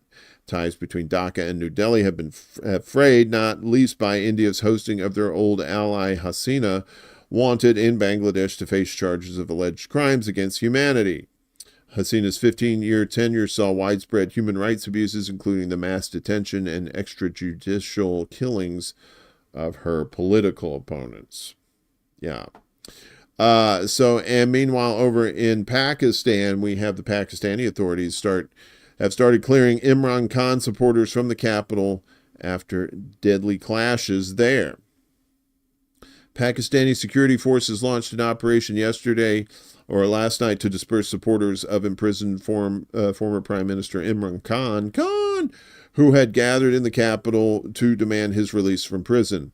The latest development came hours after thousands of Khan supporters, defying government warnings, broke through a barrier of shipping containers blocking off Islamabad and entered a high-security zone where they clashed with security forces, facing tear gas shelling, mass detentions, and gunfire, which was also what happened at my last wedding. That's why I'm not married anymore. Tension has been high in Islamabad since Sunday, when supporters of the former prime minister began a long march from the restive northwest to demand his release. Khan has been in a prison for over a year and faces more than 150 criminal cases that his party says are politically motivated. Khan's wife, Bushra Bibi, led the protest, but she fled as police pushed back against demonstrators. Hundreds of Khan supporters are being arrested in the ongoing nighttime operation. Police were also seeking to arrest Bibi. Interior Minister Mohsin Naqvi told reporters that the red zone, which houses government buildings and embassies and the surrounding areas, have been cleared. Leaders from Khan's Pakistan Tehreek-e-Insaf Party, or PTI, have also fled the protest site. Yes. But they were also forced to, like in a lot of protests around the world, you're seeing a lot of pushback from the police, and there was more of that going on in these protests for Khan. Amnesty International says Pakistan must immediately rescind shoot-on-sight orders against protesters. Amnesty International yesterday joined people around the world in pressuring the Pakistani government to revoke the shoot-on-sight orders given to troops responding to tens of thousands of protesters in Islamabad who were demanding the release of jailed former Prime Minister Imran Khan. Khan has been behind bars for over a year due to various charges that he and his allies argue are politically motivated. So far, at least 6 people, including 4 paramilitary soldiers, have been killed and dozens more injured as supporters of the 72-year-old and his political party, PTI, led by his wife, have converged on the country's capital in recent days. In addition to his release, the protesters seek the resignation of current government over what they call rigged general elections this year, Reuters reported. Prime Minister Shehbaz Sharif's government has given no indication yet of bending to the demands. Authorities have used shipping containers to block major roads and streets in Islamabad, with police and paramilitary patrolling in riot gear. NDTV explained that when the Pakistan Army stepped in, it issued shoot-at-sight orders under Section 245, which is a clause meant for the armed forces to defend Pakistan against external aggression or threat of war. The clause also gives the Army an open hand as it nullifies any judicial intervention or future proceedings. Responding to the developments on Tuesday, Amnesty's South Asia office said that the government must fully protect and ensure the rights of protesters and immediately rescind the shoot-on-sight orders that provide undue and excessive powers to the military. The authorities must exercise maximum restraint, aiming to prevent and de-escalate violence and to avoid the use of force. Any use of force must be lawful You're so precious. Force must be lawful and no more than is necessary and proportionate, and the authorities must take all necessary measures to prevent arbitrary deprivation of life, including by ensuring that law enforcement actions are adequately planned to minimize the risk to life. Oh, that is so cute. I mean, these people were probably trained by the IDF too, so, you could probably throw all that out the window. There must also be effective accountability for any unlawful use of force. Amnesty continued. The severe restrictions on assembly, movement, and mobile and internet services, as well as arbitrary detentions on thousands of protesters across Pakistan, particularly in Islamabad, are a grave violation of the rights to freedom of peaceful assembly, movement, and expression. As protesters enter the capital, law enforcement officials have used unlawful and excessive force, including tear gas, live ammunition, and rubber bullets against PTI protesters. And like we said, that's already, they've already cleared that out, but, there's probably going to be more on the way. Here in America, when a banker does bad things and is like criminal things, we usually do one of these. We go, how? And then money, please. It's like slap on the wrist, money, please. That's what you get. In China, they'll fucking kill you. So, ex-Bank of China chairman slapped with a suspended death sentence. Suspended death. He's like, I have so much poop inside my pants. He does. The former head of a top Chinese bank has received a suspended death sentence for corruption. Xinhua News Agency reported yesterday the verdict comes as part of a widespread anti-corruption crackdown by the authorities in Beijing. Lu Liang was sentenced to death with a 2-year reprieve for accepting bribes worth an equivalent of nearly $17 million American and illegally issuing loans, according to Xinhua.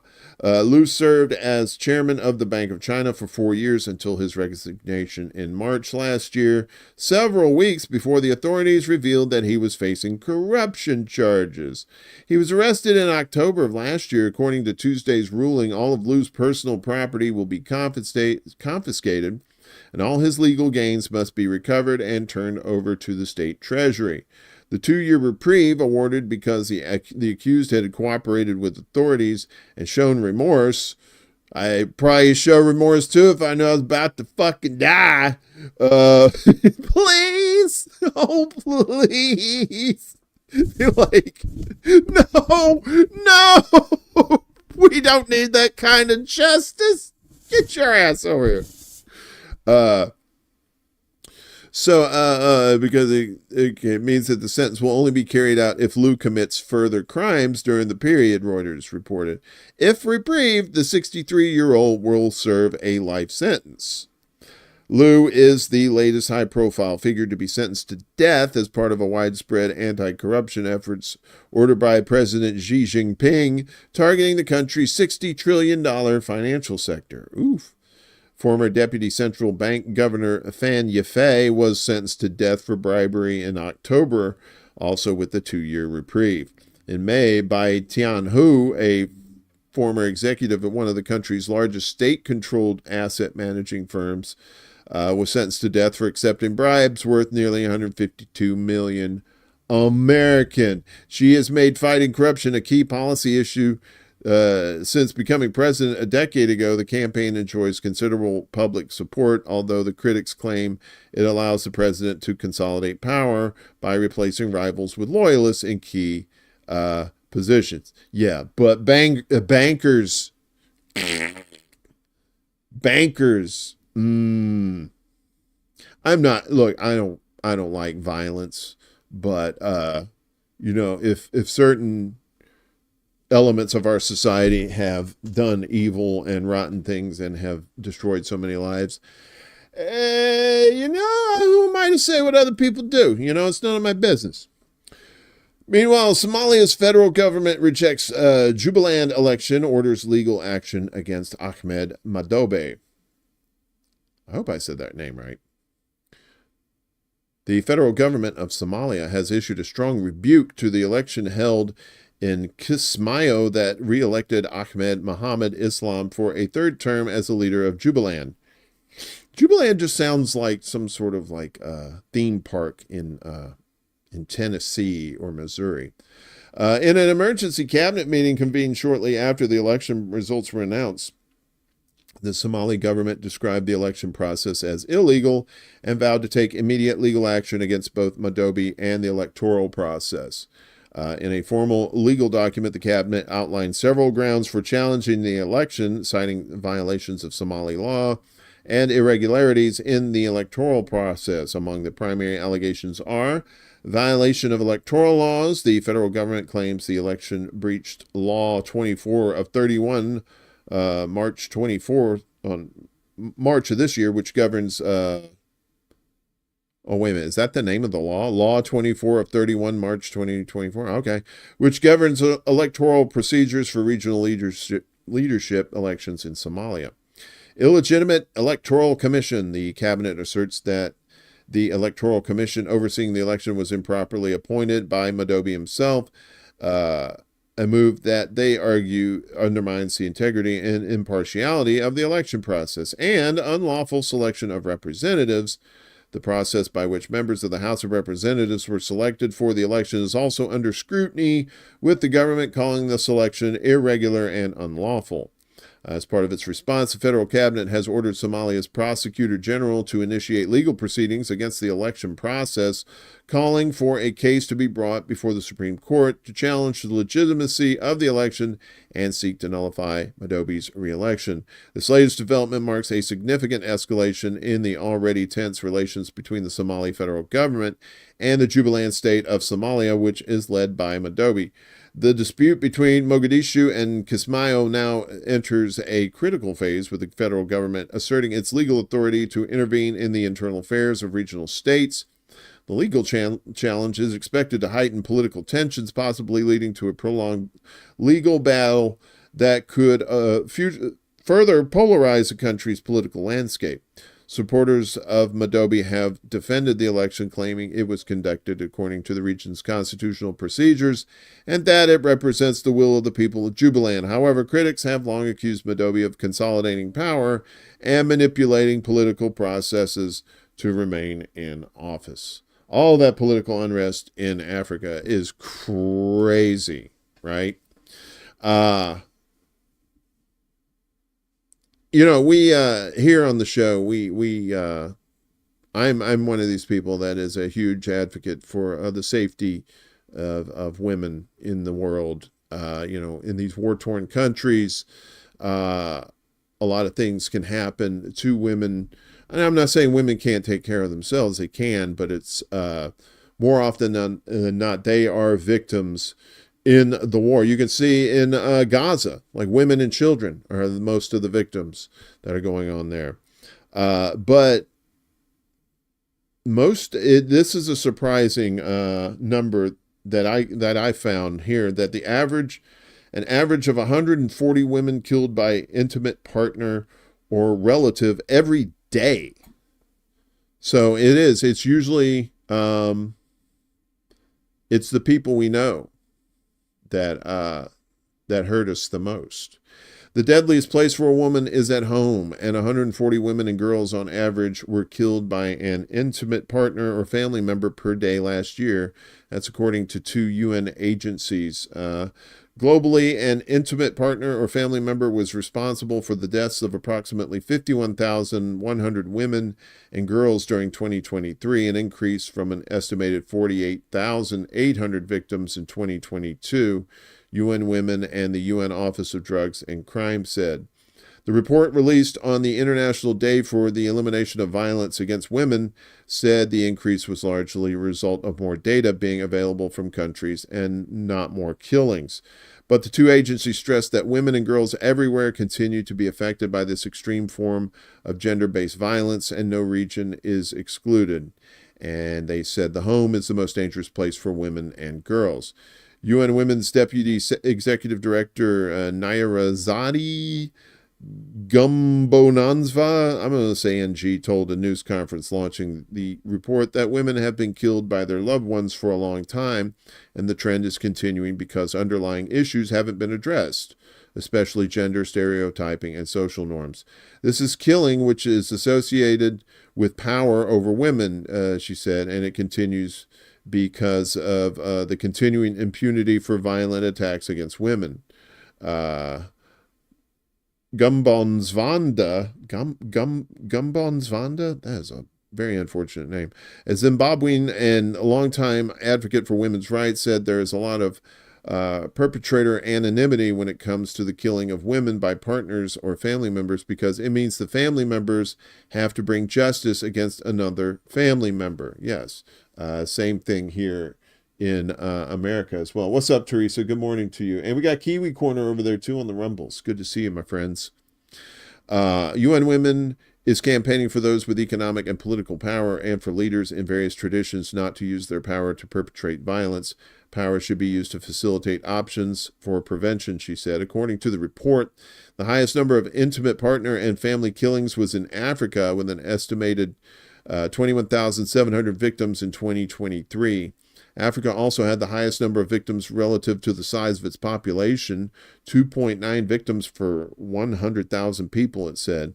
There were also high rates last year in the Americas, with 1.6 female victims per 100,000, and in Oceania, that's Australia and New Zealand, with 1.5 per 100,000, it said. Rates were significantly lower in Asia at 0.8 victims per 100K, in Europe at 0.6 per 100K.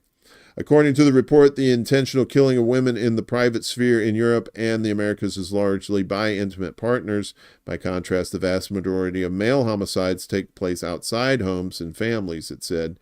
Even though men and boys account for the vast majority of homicide victims, women and girls continue to be disproportionately affected by lethal violence in the private sphere, this report said. An estimated 80% of all homicide victims in 2023 were men, while 20% were women. But lethal violence within the family takes a much higher toll on women than men, with almost 60% of all women who were intentionally killed in 2023 being victims of intimate partner family member homicide, it said. The report said that despite efforts to prevent the killing of women and girls by countries, their killings remain at alarmingly high levels. They are often the accumulation of repeated episodes of gender-based violence, which means they are preventable through timely and effective interventions, the two agencies said.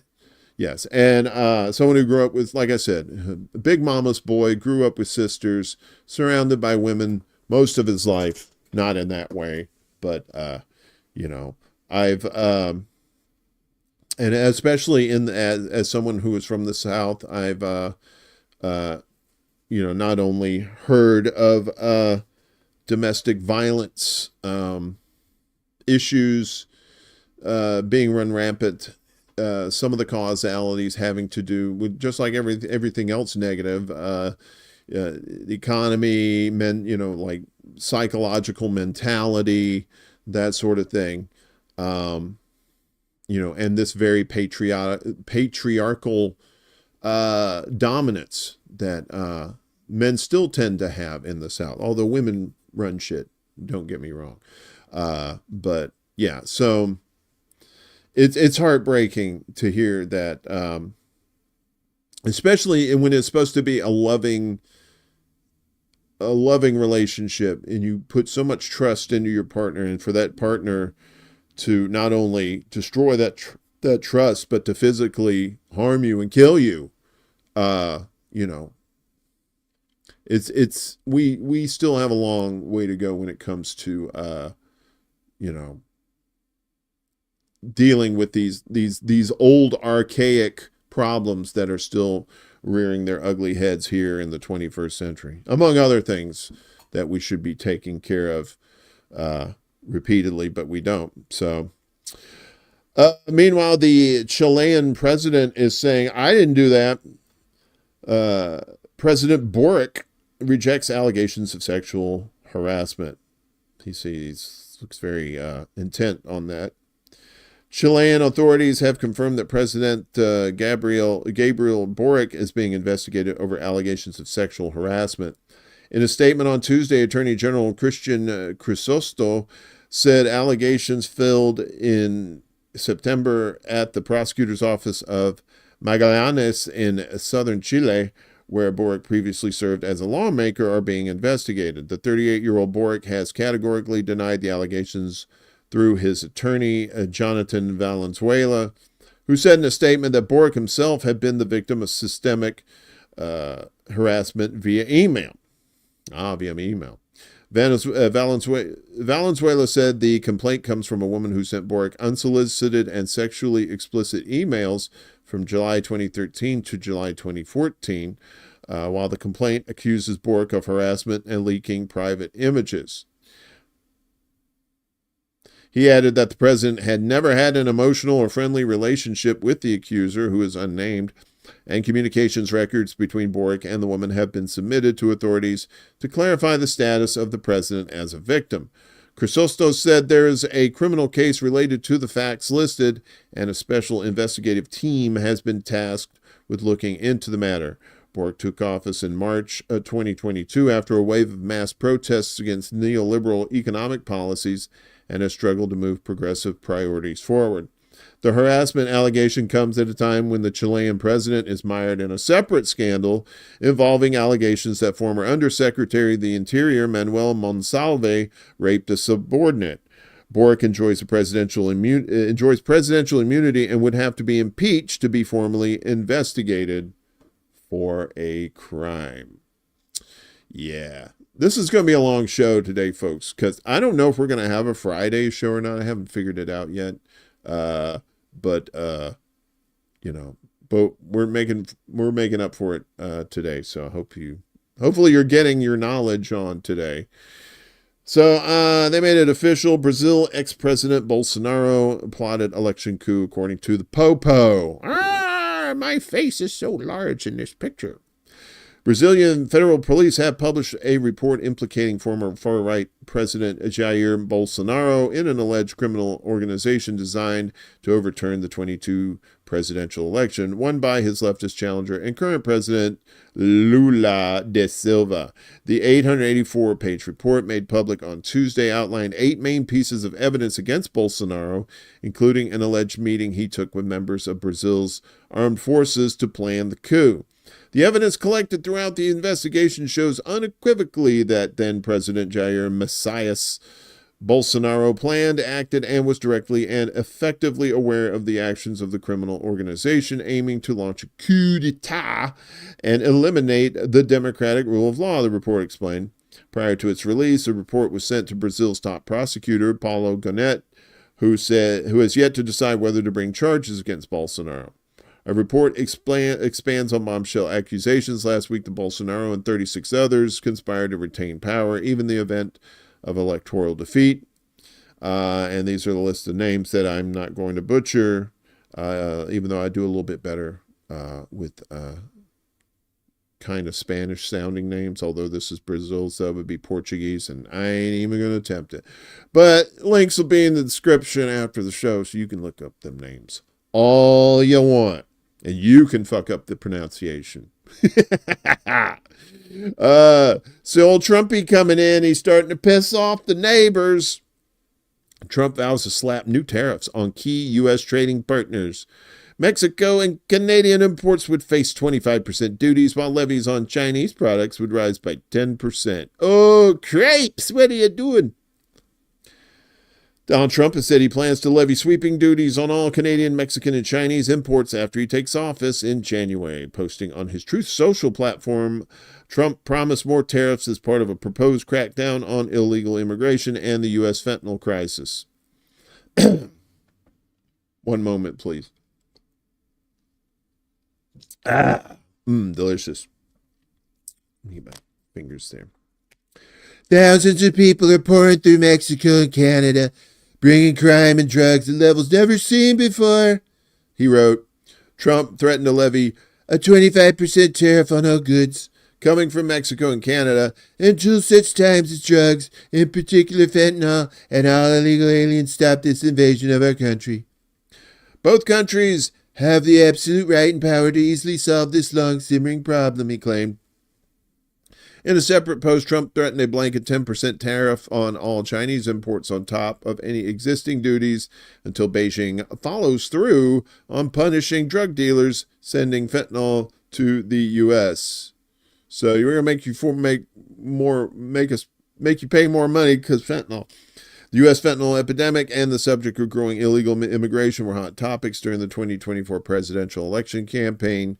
China banned the production of the synthetic opioid in 2019. Since then, Mexican drug cartels have switched to buying less controlled fentanyl precursor chemicals from Chinese companies and making the opioid in Mexico from where it gets shipped to the U.S., the DEA said last month. Trump has described himself as a tariff man.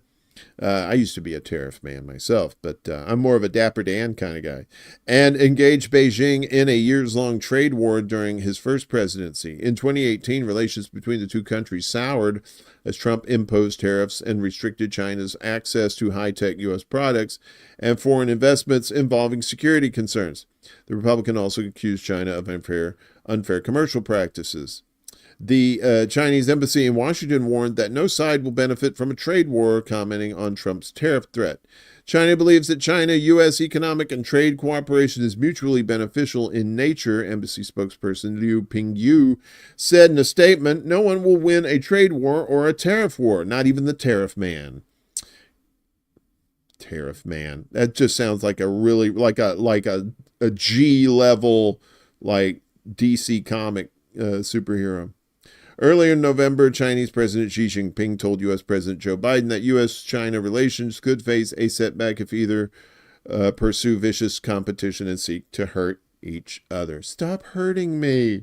Just stop it. Well, what do our neighbors have to say about all that? The leaders of Mexico and Canada are urging dialogue and cooperation after United States President-elect Donald Trump pledged to impose 25% tariffs on two other countries when he takes office, or on the two countries when he takes office next year. During a news conference yesterday, Mexican President Claudia Sheinbaum said she planned to send a letter to Trump stressing the need to work together on joint challenges. Here comes a letter. To one tariff will come another, and so on until we put our common businesses at risk, Sheinbaum said, warning that tariffs would cause inflation and job losses in both countries. In a post on social media on Monday, where he mentions there the 25% tariff, and then he says all this said, we're not going to do the voice again. Yeah, so they're going to send a strongly worded letter apparently. Meanwhile, Trump's he's looking good legally. So a federal judge in D.C. has dismissed the criminal case filed against Trump in 2023 in relation to interference in the result of the 2020 election. It's when you know it's all just bullshit. If you're a little older, you might qualify to be my future ex-husband. Hey, they got drugs out there. We can live forever. They call them Highlander drugs. So yeah, this whole thing was bullshit. This was designed to stop Trump. It didn't stop Trump. So now the jig is up. They're not gonna do this anymore. The case against Trump ended after U.S. Special Prosecutor Jack Smith requested that it be dismissed on the basis of a U.S. Department of Justice policy that prohibits prosecuting a president while in office. A separate federal criminal case relating to the mishandling of classified documents, also filed by Smith, was previously dismissed on July 15th by U.S. District Judge Eileen Cannon in Florida. She cited constitutional grounds in her decision. Judge Cannon declared that the appointment of Special Counsel Jack Smith violated the Constitution. Smith had appealed this to the Court of Appeals for the 11th Circuit, but has now also asked for the case against Trump to be dismissed. The appeal in regards to his co-defendants will continue, of course, because they didn't win any elections. In a 6-page submission to the court on Monday, Smith's statement read, "It has long been the position of the Department of Justice that the United States Constitution forbids the federal indictment and subsequent criminal prosecution of a sitting president." So they were going after him, hoping that he wouldn't win so they could put him under the jail. So old Trumpy doing his thing. Charlotte, good. Talk about you guys remember the band Good Charlotte? Well, this is Good Charlotte Airport. Sorry, that was a bit of a stretch. Poverty doesn't fly ahead of Thanksgiving. Charlotte airport workers strike. This is from Eloise Goldsmith. Common Dreams. Well, you don't really see that name anymore. Eloise. Eloise is just kind of for people who might be a little bit in the 1800s and wear those big, bell dresses. Service workers at Charlotte Douglas International Airport walked off the job Monday in order to protest low wages and unfair labor practices. The employees worked for 2 American Airlines subcontractors, ABM and Prospect Airport Services, and carry out essential tasks like cleaning airplane interiors, collecting trash, and escorting passengers who are in wheelchairs. They voted to authorize a 24-hour strike this past Friday. The workers are represented by Service Employees International Union, the SEIU, which released a statement Monday announcing the strike and saying that the employees are demanding an end to poverty wages and respect on the job during the holiday travel season. Wait a minute. They want an end to poverty wages, but do they also want an end to respect on the job? I think that was poorly worded, but you know what I'm saying. They want respect on the job. They're not trying to end that. That's according to WCCB Charlotte. WCCB Charlotte, the big one in Charlotte. SEIU represents about 700 workers at CLT. A spokesman, CLT? Oh my God. Wait, why is that? That's weird. Okay. I guess that's the initials for the airport. A spokesman told the Charlotte Ledger Monday, in addition to a late morning rally, the workers plan to hold a strikes-giving lunch in place of the Thanksgiving meal that many of the workers won't be able to afford later this week, union officials said. WCNC Charlotte showed workers picketing early Monday morning with signs that read, "Poverty doesn't fly," and respect black and brown workers. The strike could be disruptive given that the Charlotte airport estimates that it will process upwards of 1 million passengers between this past Thursday and the Monday following Thanksgiving. In a statement sent around to press, the union said that most workers earn between $12.50 and $19 an hour, which they called insufficient. According to the Massachusetts Institute of Technology's living wage calculator, a living wage in the Charlotte metropolitan area is $23.26 an hour for one adult with no children. "We're on strike today because this is our last resort. We can't keep living like this," ABM cabin cleaner Priscilla Hoyle said in a statement, according to CBS News. "We're taking action because our families can't survive." Workers picketed on Friday to draw attention to their labor action. At the picket, one worker told local news that he's currently living in a storage unit and that his current wage isn't enough to get a 1 or 2 bedroom apartment. Yeah. And that's, I keep telling people this is how we got to do it. You got to shut it down. I'd love to see the whole thing shut down at one time, but even like these smaller places like this, that's still good to go, man. Shut it down wherever it is, and take your fucking power back. You're a worker, right? Without your work, are they gonna put robots in there? Maybe not right now. But we have to stand up for these things. Otherwise, they're just going to keep kicking us in the teeth. Walmart is having a normal one as usual. U.S. supermarket giant to back away from LGBTQ agenda. So Walmart has decided to roll back its diversity policies following pressure from conservative activists. The world's largest retailer will curb its so-called Diversity, Equity, and Inclusion, DEI program. Bloomberg and the Associated Press reported on Monday, citing a company statement. DEI refers to measures aimed at ensuring equal representation for people of all backgrounds, regardless of their race, gender, or disability status. The multinational will no longer consider race and gender with a view to boosting diversity when granting supplier contracts. It will also stop using the term DEI in official communications, curb racial equity training for staff, and participation in the Corporate Equality Index, and review its support for Pride and other events, according to Bloomberg. Some LGBTQ-related merchandise marketed to children will also be removed from its website.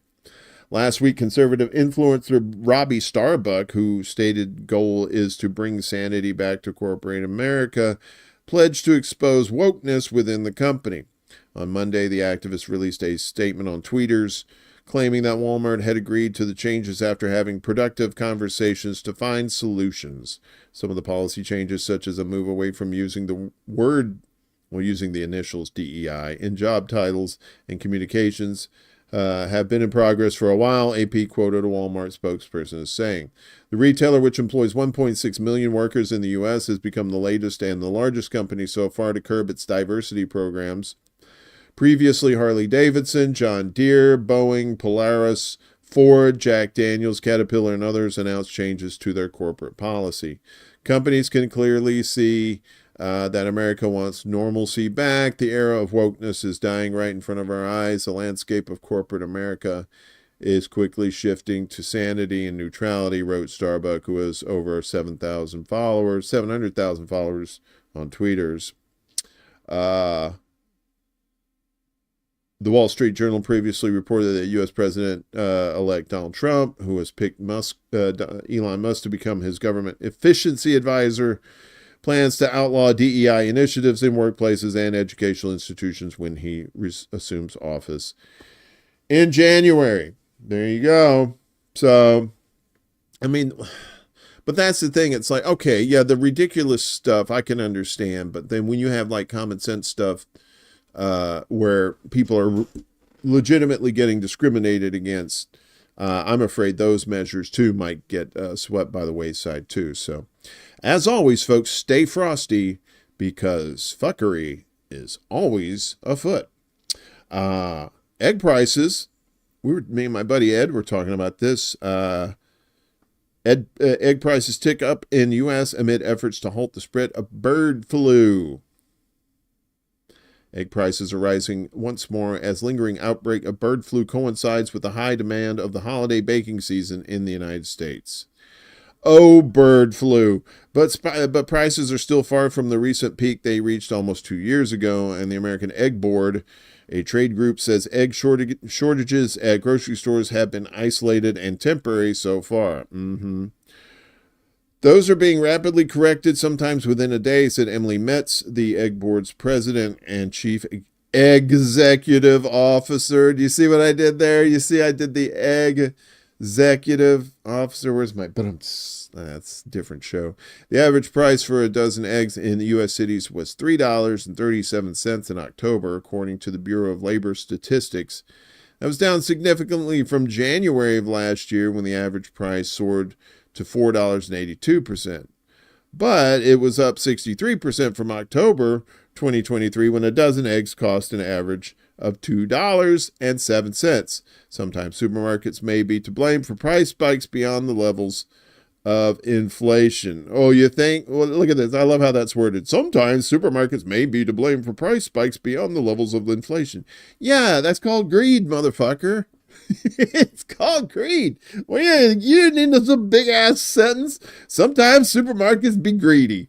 That's all you had to say. Come on, man. Shorten that shit down, man. People's attention spans are they're like mosquitoes these days. Finally, in our news block, Walt Disney is going to pay some money and get a slap on the wrist, probably. Who knows?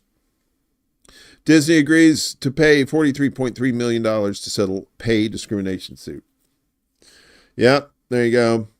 Walt Disney has agreed to pay $43.3 million to settle a lawsuit alleging that its female employees in California earned $150 million less than their male counterparts over an 8-year period, the plaintiff's lawyers have said.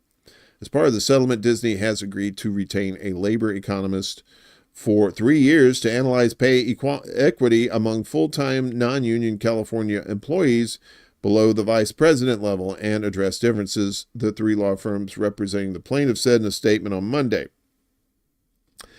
The suit was originally filed by Loranda Rasmussen in 2019 after she learned that 6 men with the same job title earned substantially more than her, including one man with several years less experience who was earning $20,000 a year more than she did.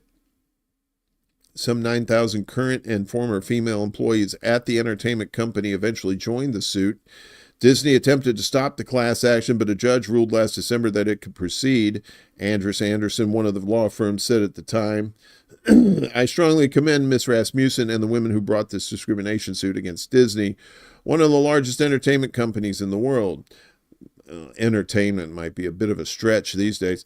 They risked their careers to raise pay disparity at Disney, Lori Andrus, a partner at Andrus Anderson, said in Monday's statement.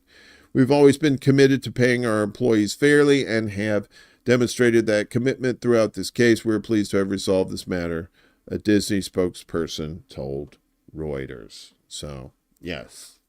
You know, just because it's 2024 doesn't mean women aren't getting, murdered and screwed out of money owed to them. So, we got to take care of our sisters in that respect. We got to look out for them, make sure that they get what they deserve as well. So, with all the things going on in the world, journalism has taken a real hit, like real journalism, and I mean literally a hit, as a lot of them are getting murdered, harassed, sued, jailed, and that sort of thing. And, and of course, being part of the West, Germany is in on the fun. The sharing of biased and False news has become all too common on social media. Unfortunately, some members of the media use their platforms to push their own personal bias and agenda to control exactly what people think. And this is extremely dangerous to our democracy. All right, Russia retaliates following expulsion of journalists from Germany. 2 employees of German media group ARD have been ordered to leave Moscow in response to the expulsion of staff from Russia's Channel 1 from Berlin, Russian Foreign Ministry spokeswoman and, so delicious dessert, Maria Zakharova has said. Earlier on Wednesday, Russian public broadcaster Channel 1 announced that journalist Ivan Blagoy and cameraman Dmitry Volkov have been ordered to leave Berlin by early December, with the German authorities citing national security concerns. As a mirror measure, German correspondents have been told to hand in their accreditation cards and leave Russian territory, Zakharova said. ARD journalist Frank Alschman and his cameraman will be those departing from Moscow, she added. Channel 1, which is funded by the Russian government, has long been accused in the West of spreading pro-Kremlin narratives. The expulsion of its journalists from Berlin followed a report by Blagoy on the detention of German citizen Nikolai Gaiduk, arrested by Russian security services on suspicion of espionage. Gaiduk, according to Russian officials, was involved in a plot by Ukrainian intelligence to sabotage gas facilities in the Kaliningrad region. A German Foreign Ministry spokesman and not Maria Zakharova, Christian Wagner, said during a briefing on Wednesday that claims of Channel 1's office being shut down by the country's authorities do not reflect reality. According to Wagner, Russian journalists can continue working in Germany. The expulsion of Channel 1 staff could be linked to visa issues, he suggested. The spokesman also said that Berlin condemns Moscow's decision to order ARD journalists to leave Russia in response to the alleged shutdown of Channel 1's bureau. There's a probe that shows Israel used a U.S. bomb kit in likely deliberate attack on journalists in Lebanon. Wow, there's a shocker for the ages. A leading international human rights organization said Monday that Israel's deadly bombing of a Lebanese residential compound housing journalists last month was carried out using a munition guidance kit supplied by the U.S. Human Rights Watch said its investigation determined that the October 25th strike in southern Lebanon, launched in the early hours of the morning as most of the journalists staying in the compound slept, was most likely a deliberate attack on civilians and an apparent war crime. Another war crime. How about that? The group's investigators visited the Hezbollah Village Club Resort, the target of the strike, and found no evidence that the compound was being used for military activity, undercutting Israel's initial claim that it hit a building from which terrorists were operating. We gotta go get them terrorists. HRW also said it retrieved information indicating that Israel's military knew or should have known that journalists were staying in the compound. Journalists who were at the compound when Israel's strike hit said the Israeli military did not issue a warning ahead of the attack. All the indications show that this would have been a deliberate targeting of journalists. The airstrike killed at least 3 journalists and injured several others. Remnants from the scene of the strike collected by the targeted resort's owner were consistent with joint direct attack munitions, JDAMs, that the U.S. has provided to the Israeli military. One fragment, according to HRW, bore a numerical code identifying it as having been manufactured by Woodard, a U.S. company that makes components for guidance systems on munitions. Boeing, a major U.S. military contractor, assembles and sells JDAMs, which are attached to bombs with a stated goal of making airstrikes more precise. Other remnants HRW reviewed were consistent with materials from a 500-pound bomb equipped with a JDAM. Richard Weir, a senior researcher at HRW, said in a statement Monday that Israel's use of U.S. arms to unlawfully attack and kill journalists away from any military target is a terrible mark on the U.S. as well as Israel. The Israeli military's previous deadly attacks on journalists without any consequences gives little hope for accountability in this or future violations against the media, said Ware, as evidence mounts of Israel's unlawful use of U.S. weapons, including in apparent war crimes.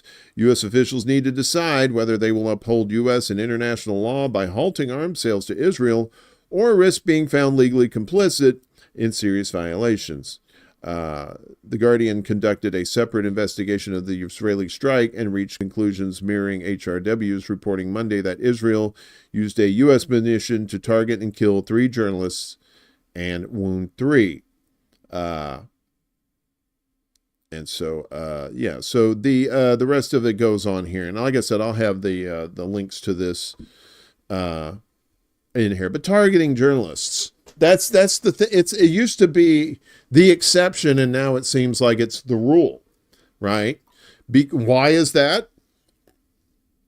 It's fairly simple, because there's more and more independent journalists out there with the means to be able to put their stories out for mass public consumption. Whereas back in the old days, before the internet and cell phones and stuff like that, you had to have specific, if you're a member of the press, you had to have your press credentials and all that. And then, you were kind of limited to videotaping and getting it broadcast up through a satellite link. And now you just do it right through the phone. It's crazy how that works. So Hollywood getting more backlash, as it should, over censorship of Palestinian support in Gladiator 2, which I heard was not very good. I saw the first Gladiator because I like Gladiator movies. That's an answer to a question in the movie Airplane. Do you like Gladiator movies? Of course I do. Support for Palestine leads to censorship across film, music, and sports industries. The highly anticipated film, well, I don't know how highly anticipated it was. Gladiator 2 sparked controversy after scenes featuring Palestinian-Egyptian actress May Kalamawi,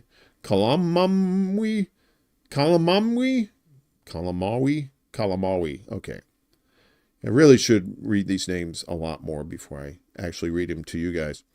May Kalamawi were reportedly cut due to her vocal support for Palestine. Kalamawi, who was cast in a significant role, saw her screen time reduced to brief and only silent appearances after publicly criticizing Israel's 2023 Gaza attacks. The decision has reignited concerns over Hollywood's political climate and its alignment with pro-Israel interests. Originally, Kalamawi's role was marketed as central to the storyline, with their character playing a key part in the narrative alongside Paul Mescal's character Lucius. However, after she voiced her opposition to Israel's war in Gaza and expressed support for Palestinians, her scenes were nearly entirely excised from the film.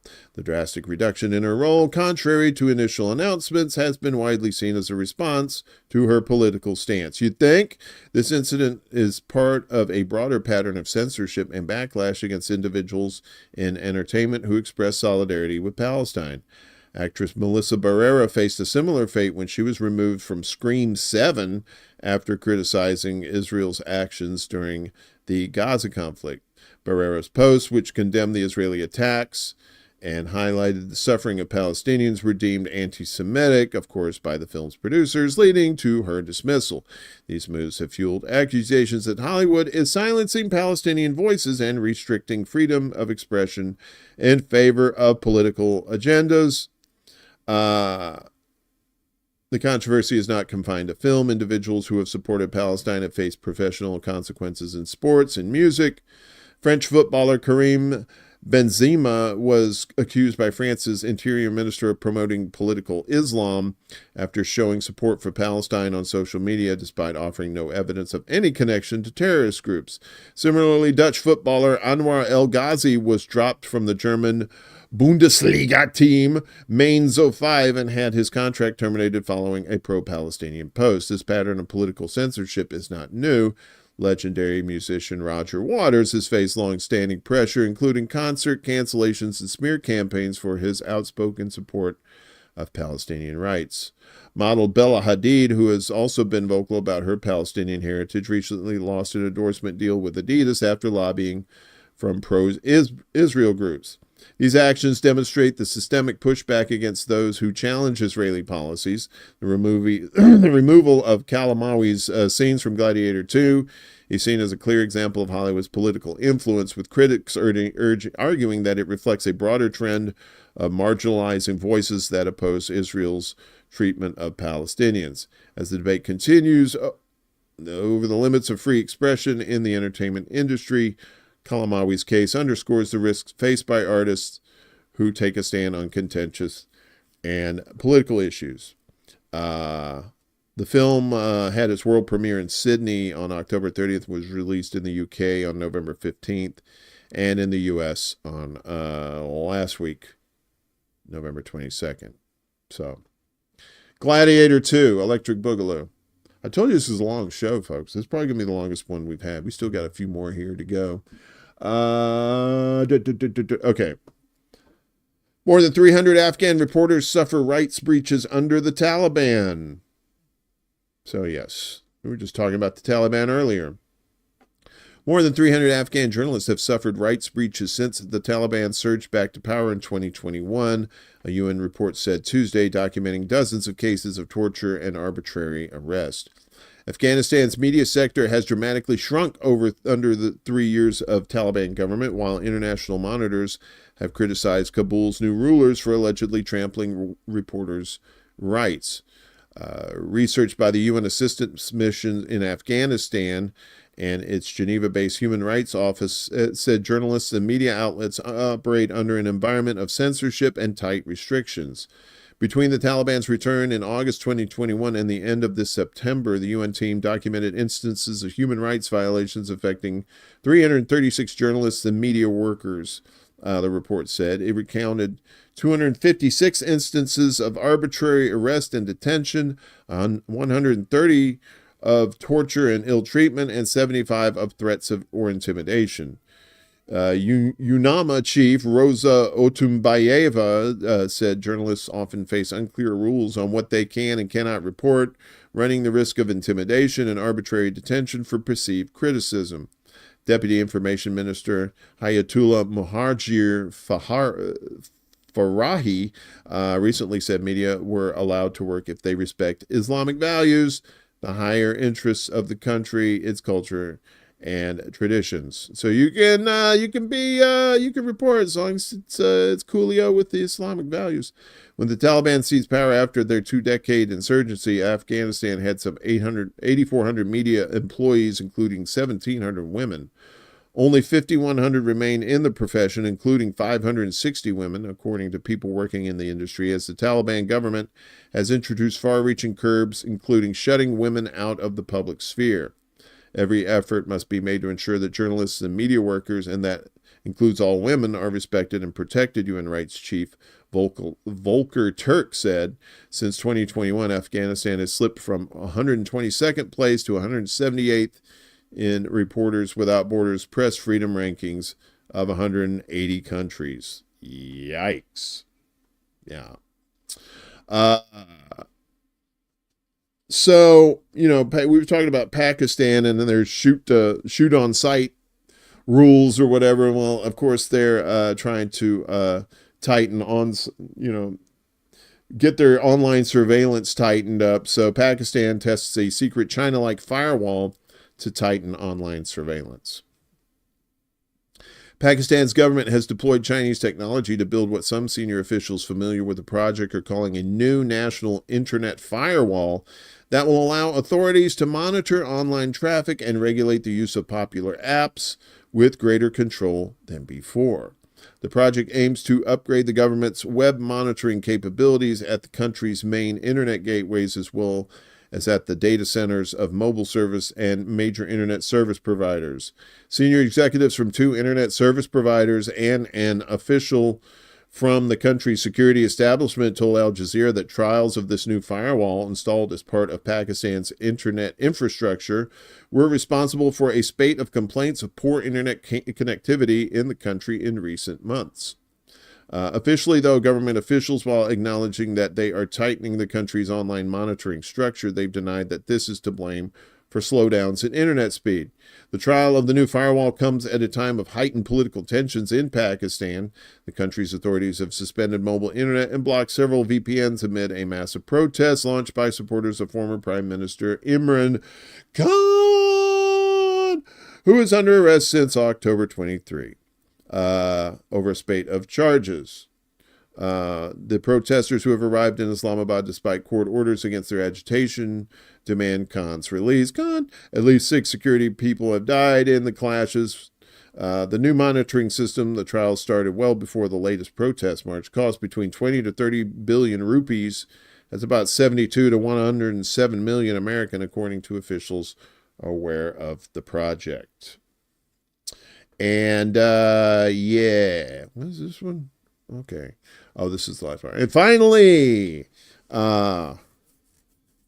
when you don't want to hear criticism, what do? You block somebody, right? So that's what Molly did.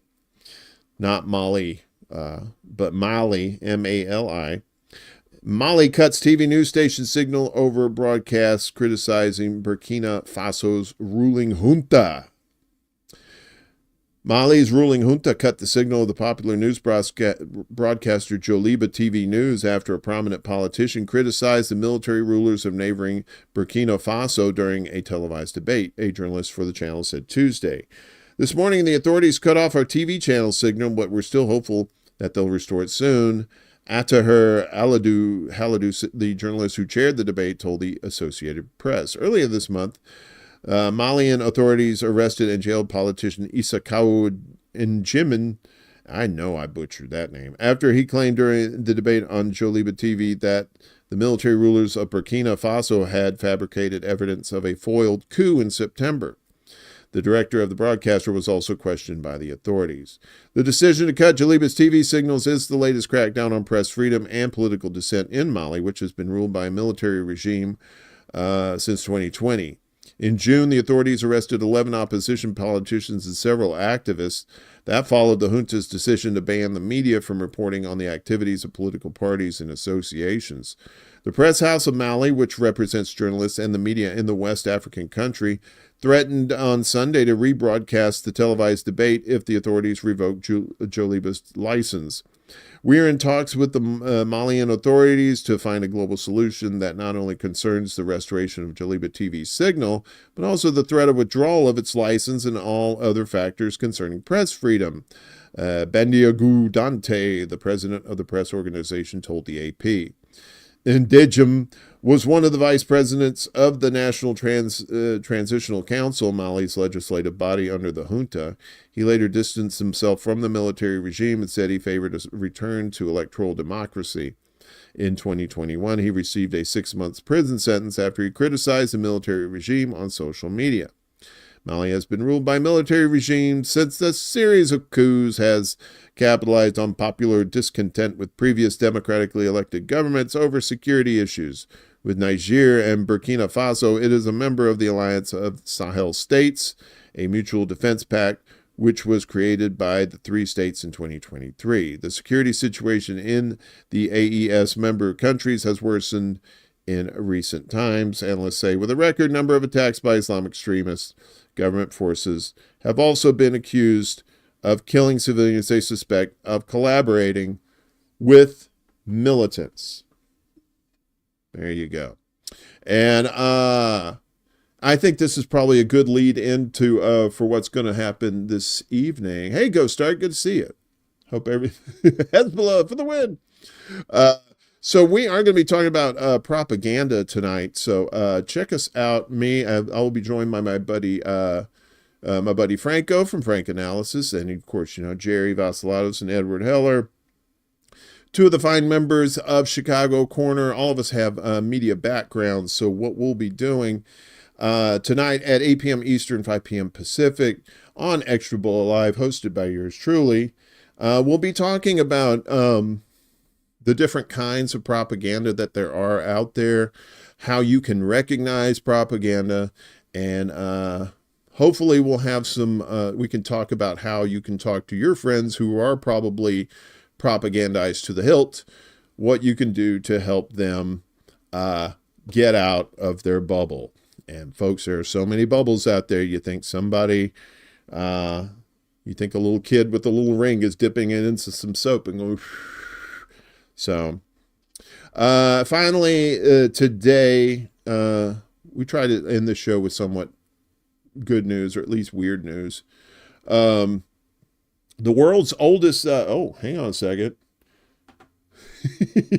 Thank you, John. John Kemper in the house. What's up, my friend? Good to see you. Take a break, buy a turkey sandwich for tomorrow. $10. Oh, nice.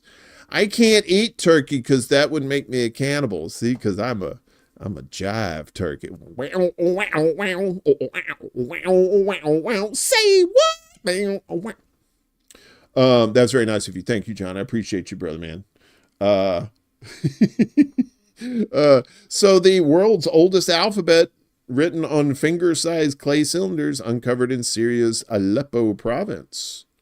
Yeah. A lot of old, ancient shit out there, man. There's a lot of that shit we don't even know about. What has been described as the world's oldest alphabet, inscribed on a series of inscriptions on clay fragments dating back to 2400 BCE, has been uncovered in Syria, in a discovery that will have seismic consequences for scholars of the ancient world. Archaeologists uncovered a number of finger-length clay cylinders at tombs in al-Mara, Aleppo province, this month, following a 16-year dig at the early Bronze Age site.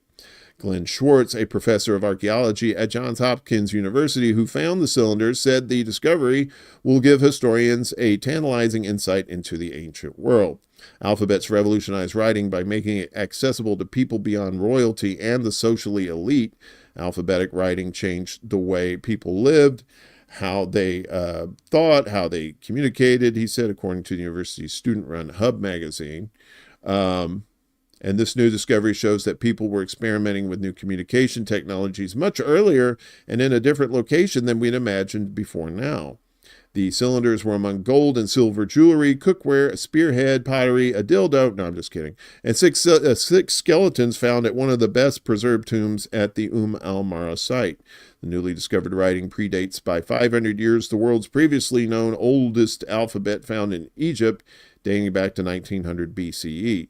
Schwartz said the alphabet was likely an early experiment in communication by West Asian royalty and elites, and provides a revolutionary new understanding of ancient civilizations in the area. Yet what was written on the cylinders will remain a mystery. Artifacts are older and from a different area on the map, suggesting the alphabet may have an entirely different origin story than we thought, he said. Maybe they detail the contents of a vessel, or maybe they're where the vessel came from or who it belongs to, Dr. Schwartz said. Without a means to translate the writing, we can only speculate. I'm going to say it was, wait, where was this from? Where is this from again? Syria. I'm going to say it's Syrian porn. All right, sure.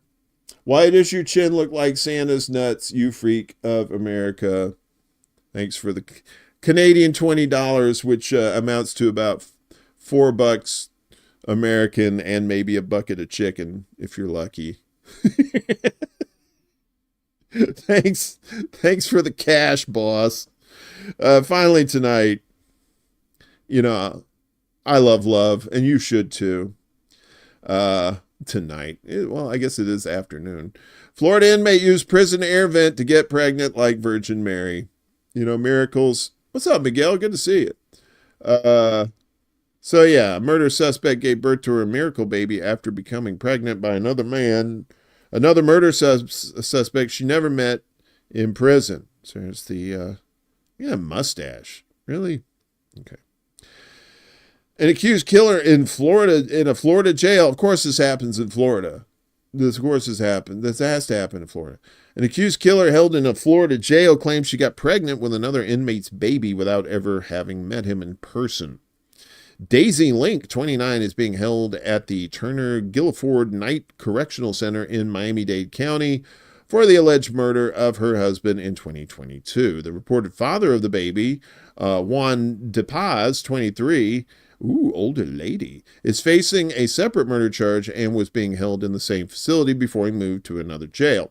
Link gave birth to a baby girl in June and called their child a miracle baby, while De Paz commented that the conception was like the Virgin Mary when speaking to local media. Not quite, buddy, as we'll get to. The two began a romantic relationship after communicating through air conditioner vents in their cells, Link told WSVN television in Miami. Being in isolation for so long, you begin to spend hours and hours talking to this person, to the point where it's almost as if you're in the same room with them, Link said. Talking to WSVN, De Paz recalled telling Link, I always really wanted to have a baby, and I'm not going to get to do that for a really long time, so if I had to choose somebody, it would be you. That's when he claims they hatched a plan to conceive a child. Here we go. Yeah, kinda. Almost test tube. You'll see. De Paz would reportedly attach semen in plastic wrap to a line and send it through the vents to her cell. So he'd take plastic wrap, do a little nutty in there, and send it over. This kind of like a clothesline. I put the semen in saran wrap every day, like 5 times a day for like a month straight, he told the media. He would kind of roll it up almost like a cigarette, and he would attach it to the line that we had in the vent, and I would pull it through. She added that she would then place it inside yeast infection applicators and administer it. The couple are now being held at separate facilities. Records show they still talk on the phone and have video calls with their child, which is reportedly being cared for by the Link's family. Miami-Dade Corrections is reportedly conducting an internal investigation into the incident. And also, now, this De Paz guy has a serious sexual fetish with saran wrap. As well he should. Seals it up tight. Kill your egregores. Good to see you, my friend. So yeah, long show. Damn, almost 3 hours, dude. Almost 3 freaking hours. Like I said, join us tonight. We'll be doing the propaganda show, propaganda primer, and Franco just put out a good video about propaganda, so we'll be watching that and commenting on that and talking about ideas and stuff on how people can look out for propaganda, because a lot of times it's really good and you don't know if it's bullshit or not. But a lot of people's bullshit detectors are starting to come online, and it's good to see stuff like that. So, yeah, I think that's it for today. I think, I'm not quite sure. Kevin threw me a curveball the other day when I thought he was doing an afternoon show, and it turned out to be evening. But be sure to check out Black Bear News. That's on today at some point, either 2 p.m. Eastern or maybe later. Just make sure you like, share, and subscribe to them. Also, you got Around the World with Dee and Friends tonight at 9 p.m. Eastern, and I believe Willie has a show tonight too as well. I'm not quite sure. I think it's maybe Bragland. I'm not quite sure. He's kind of all over the place with that stuff. So whatever he can get his stuff fixed and his timing right, he'll get that on there. So make sure you like, share, and subscribe to them too. And like, share, and subscribe to this shit too if you like it. If you're a newbie watching this, please do that. That's absolutely free. We do have some donation links in the description below. If you'd like to donate, we got the Venmo, we got the CashApp, all that good stuff. We also have Patreon if you want to be a $1 a month member. That's cool. If you don't have any cash, if you could share out the links, that works as well too. So, hoo-wee! Holy shnikes. I think I got to piss so bad, my back teeth are floating. I never heard that one before. So what is today? Wednesday. And tomorrow is Thanksgiving. I'm not quite sure what's going to be happening tomorrow with me. I was thinking about maybe doing some gaming. I haven't done gaming in a dog's year. And I'm not quite sure if we're going to have a Friday show yet. It depends on how things roll tomorrow. But I'll let you know in the community tab. Or you can check me out, ExtraBulla online. ExtraBulla, War Deer Ent, and W Dearman on the tweeters. So, yeah. So, like I said, if you want to do all that, I appreciate it. And I know it's Thanksgiving. I know a lot of people don't put much stock into Thanksgiving, the history behind it and stuff like that. But every day you should be thankful for the good people in your life that are solid. So make sure that you give them their flowers, as the kids say. See, I know a little bit of the lingo.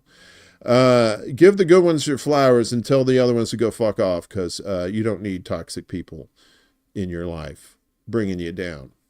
That's it for me. I love each and every one of you. I hope you have a wonderful, wonderful holiday if you choose to celebrate. If not, if you're off tomorrow and you're just getting fucked up and having a good time, do that too. Just be safe and all that stuff. And stay frosty. Use your critical thinking skills.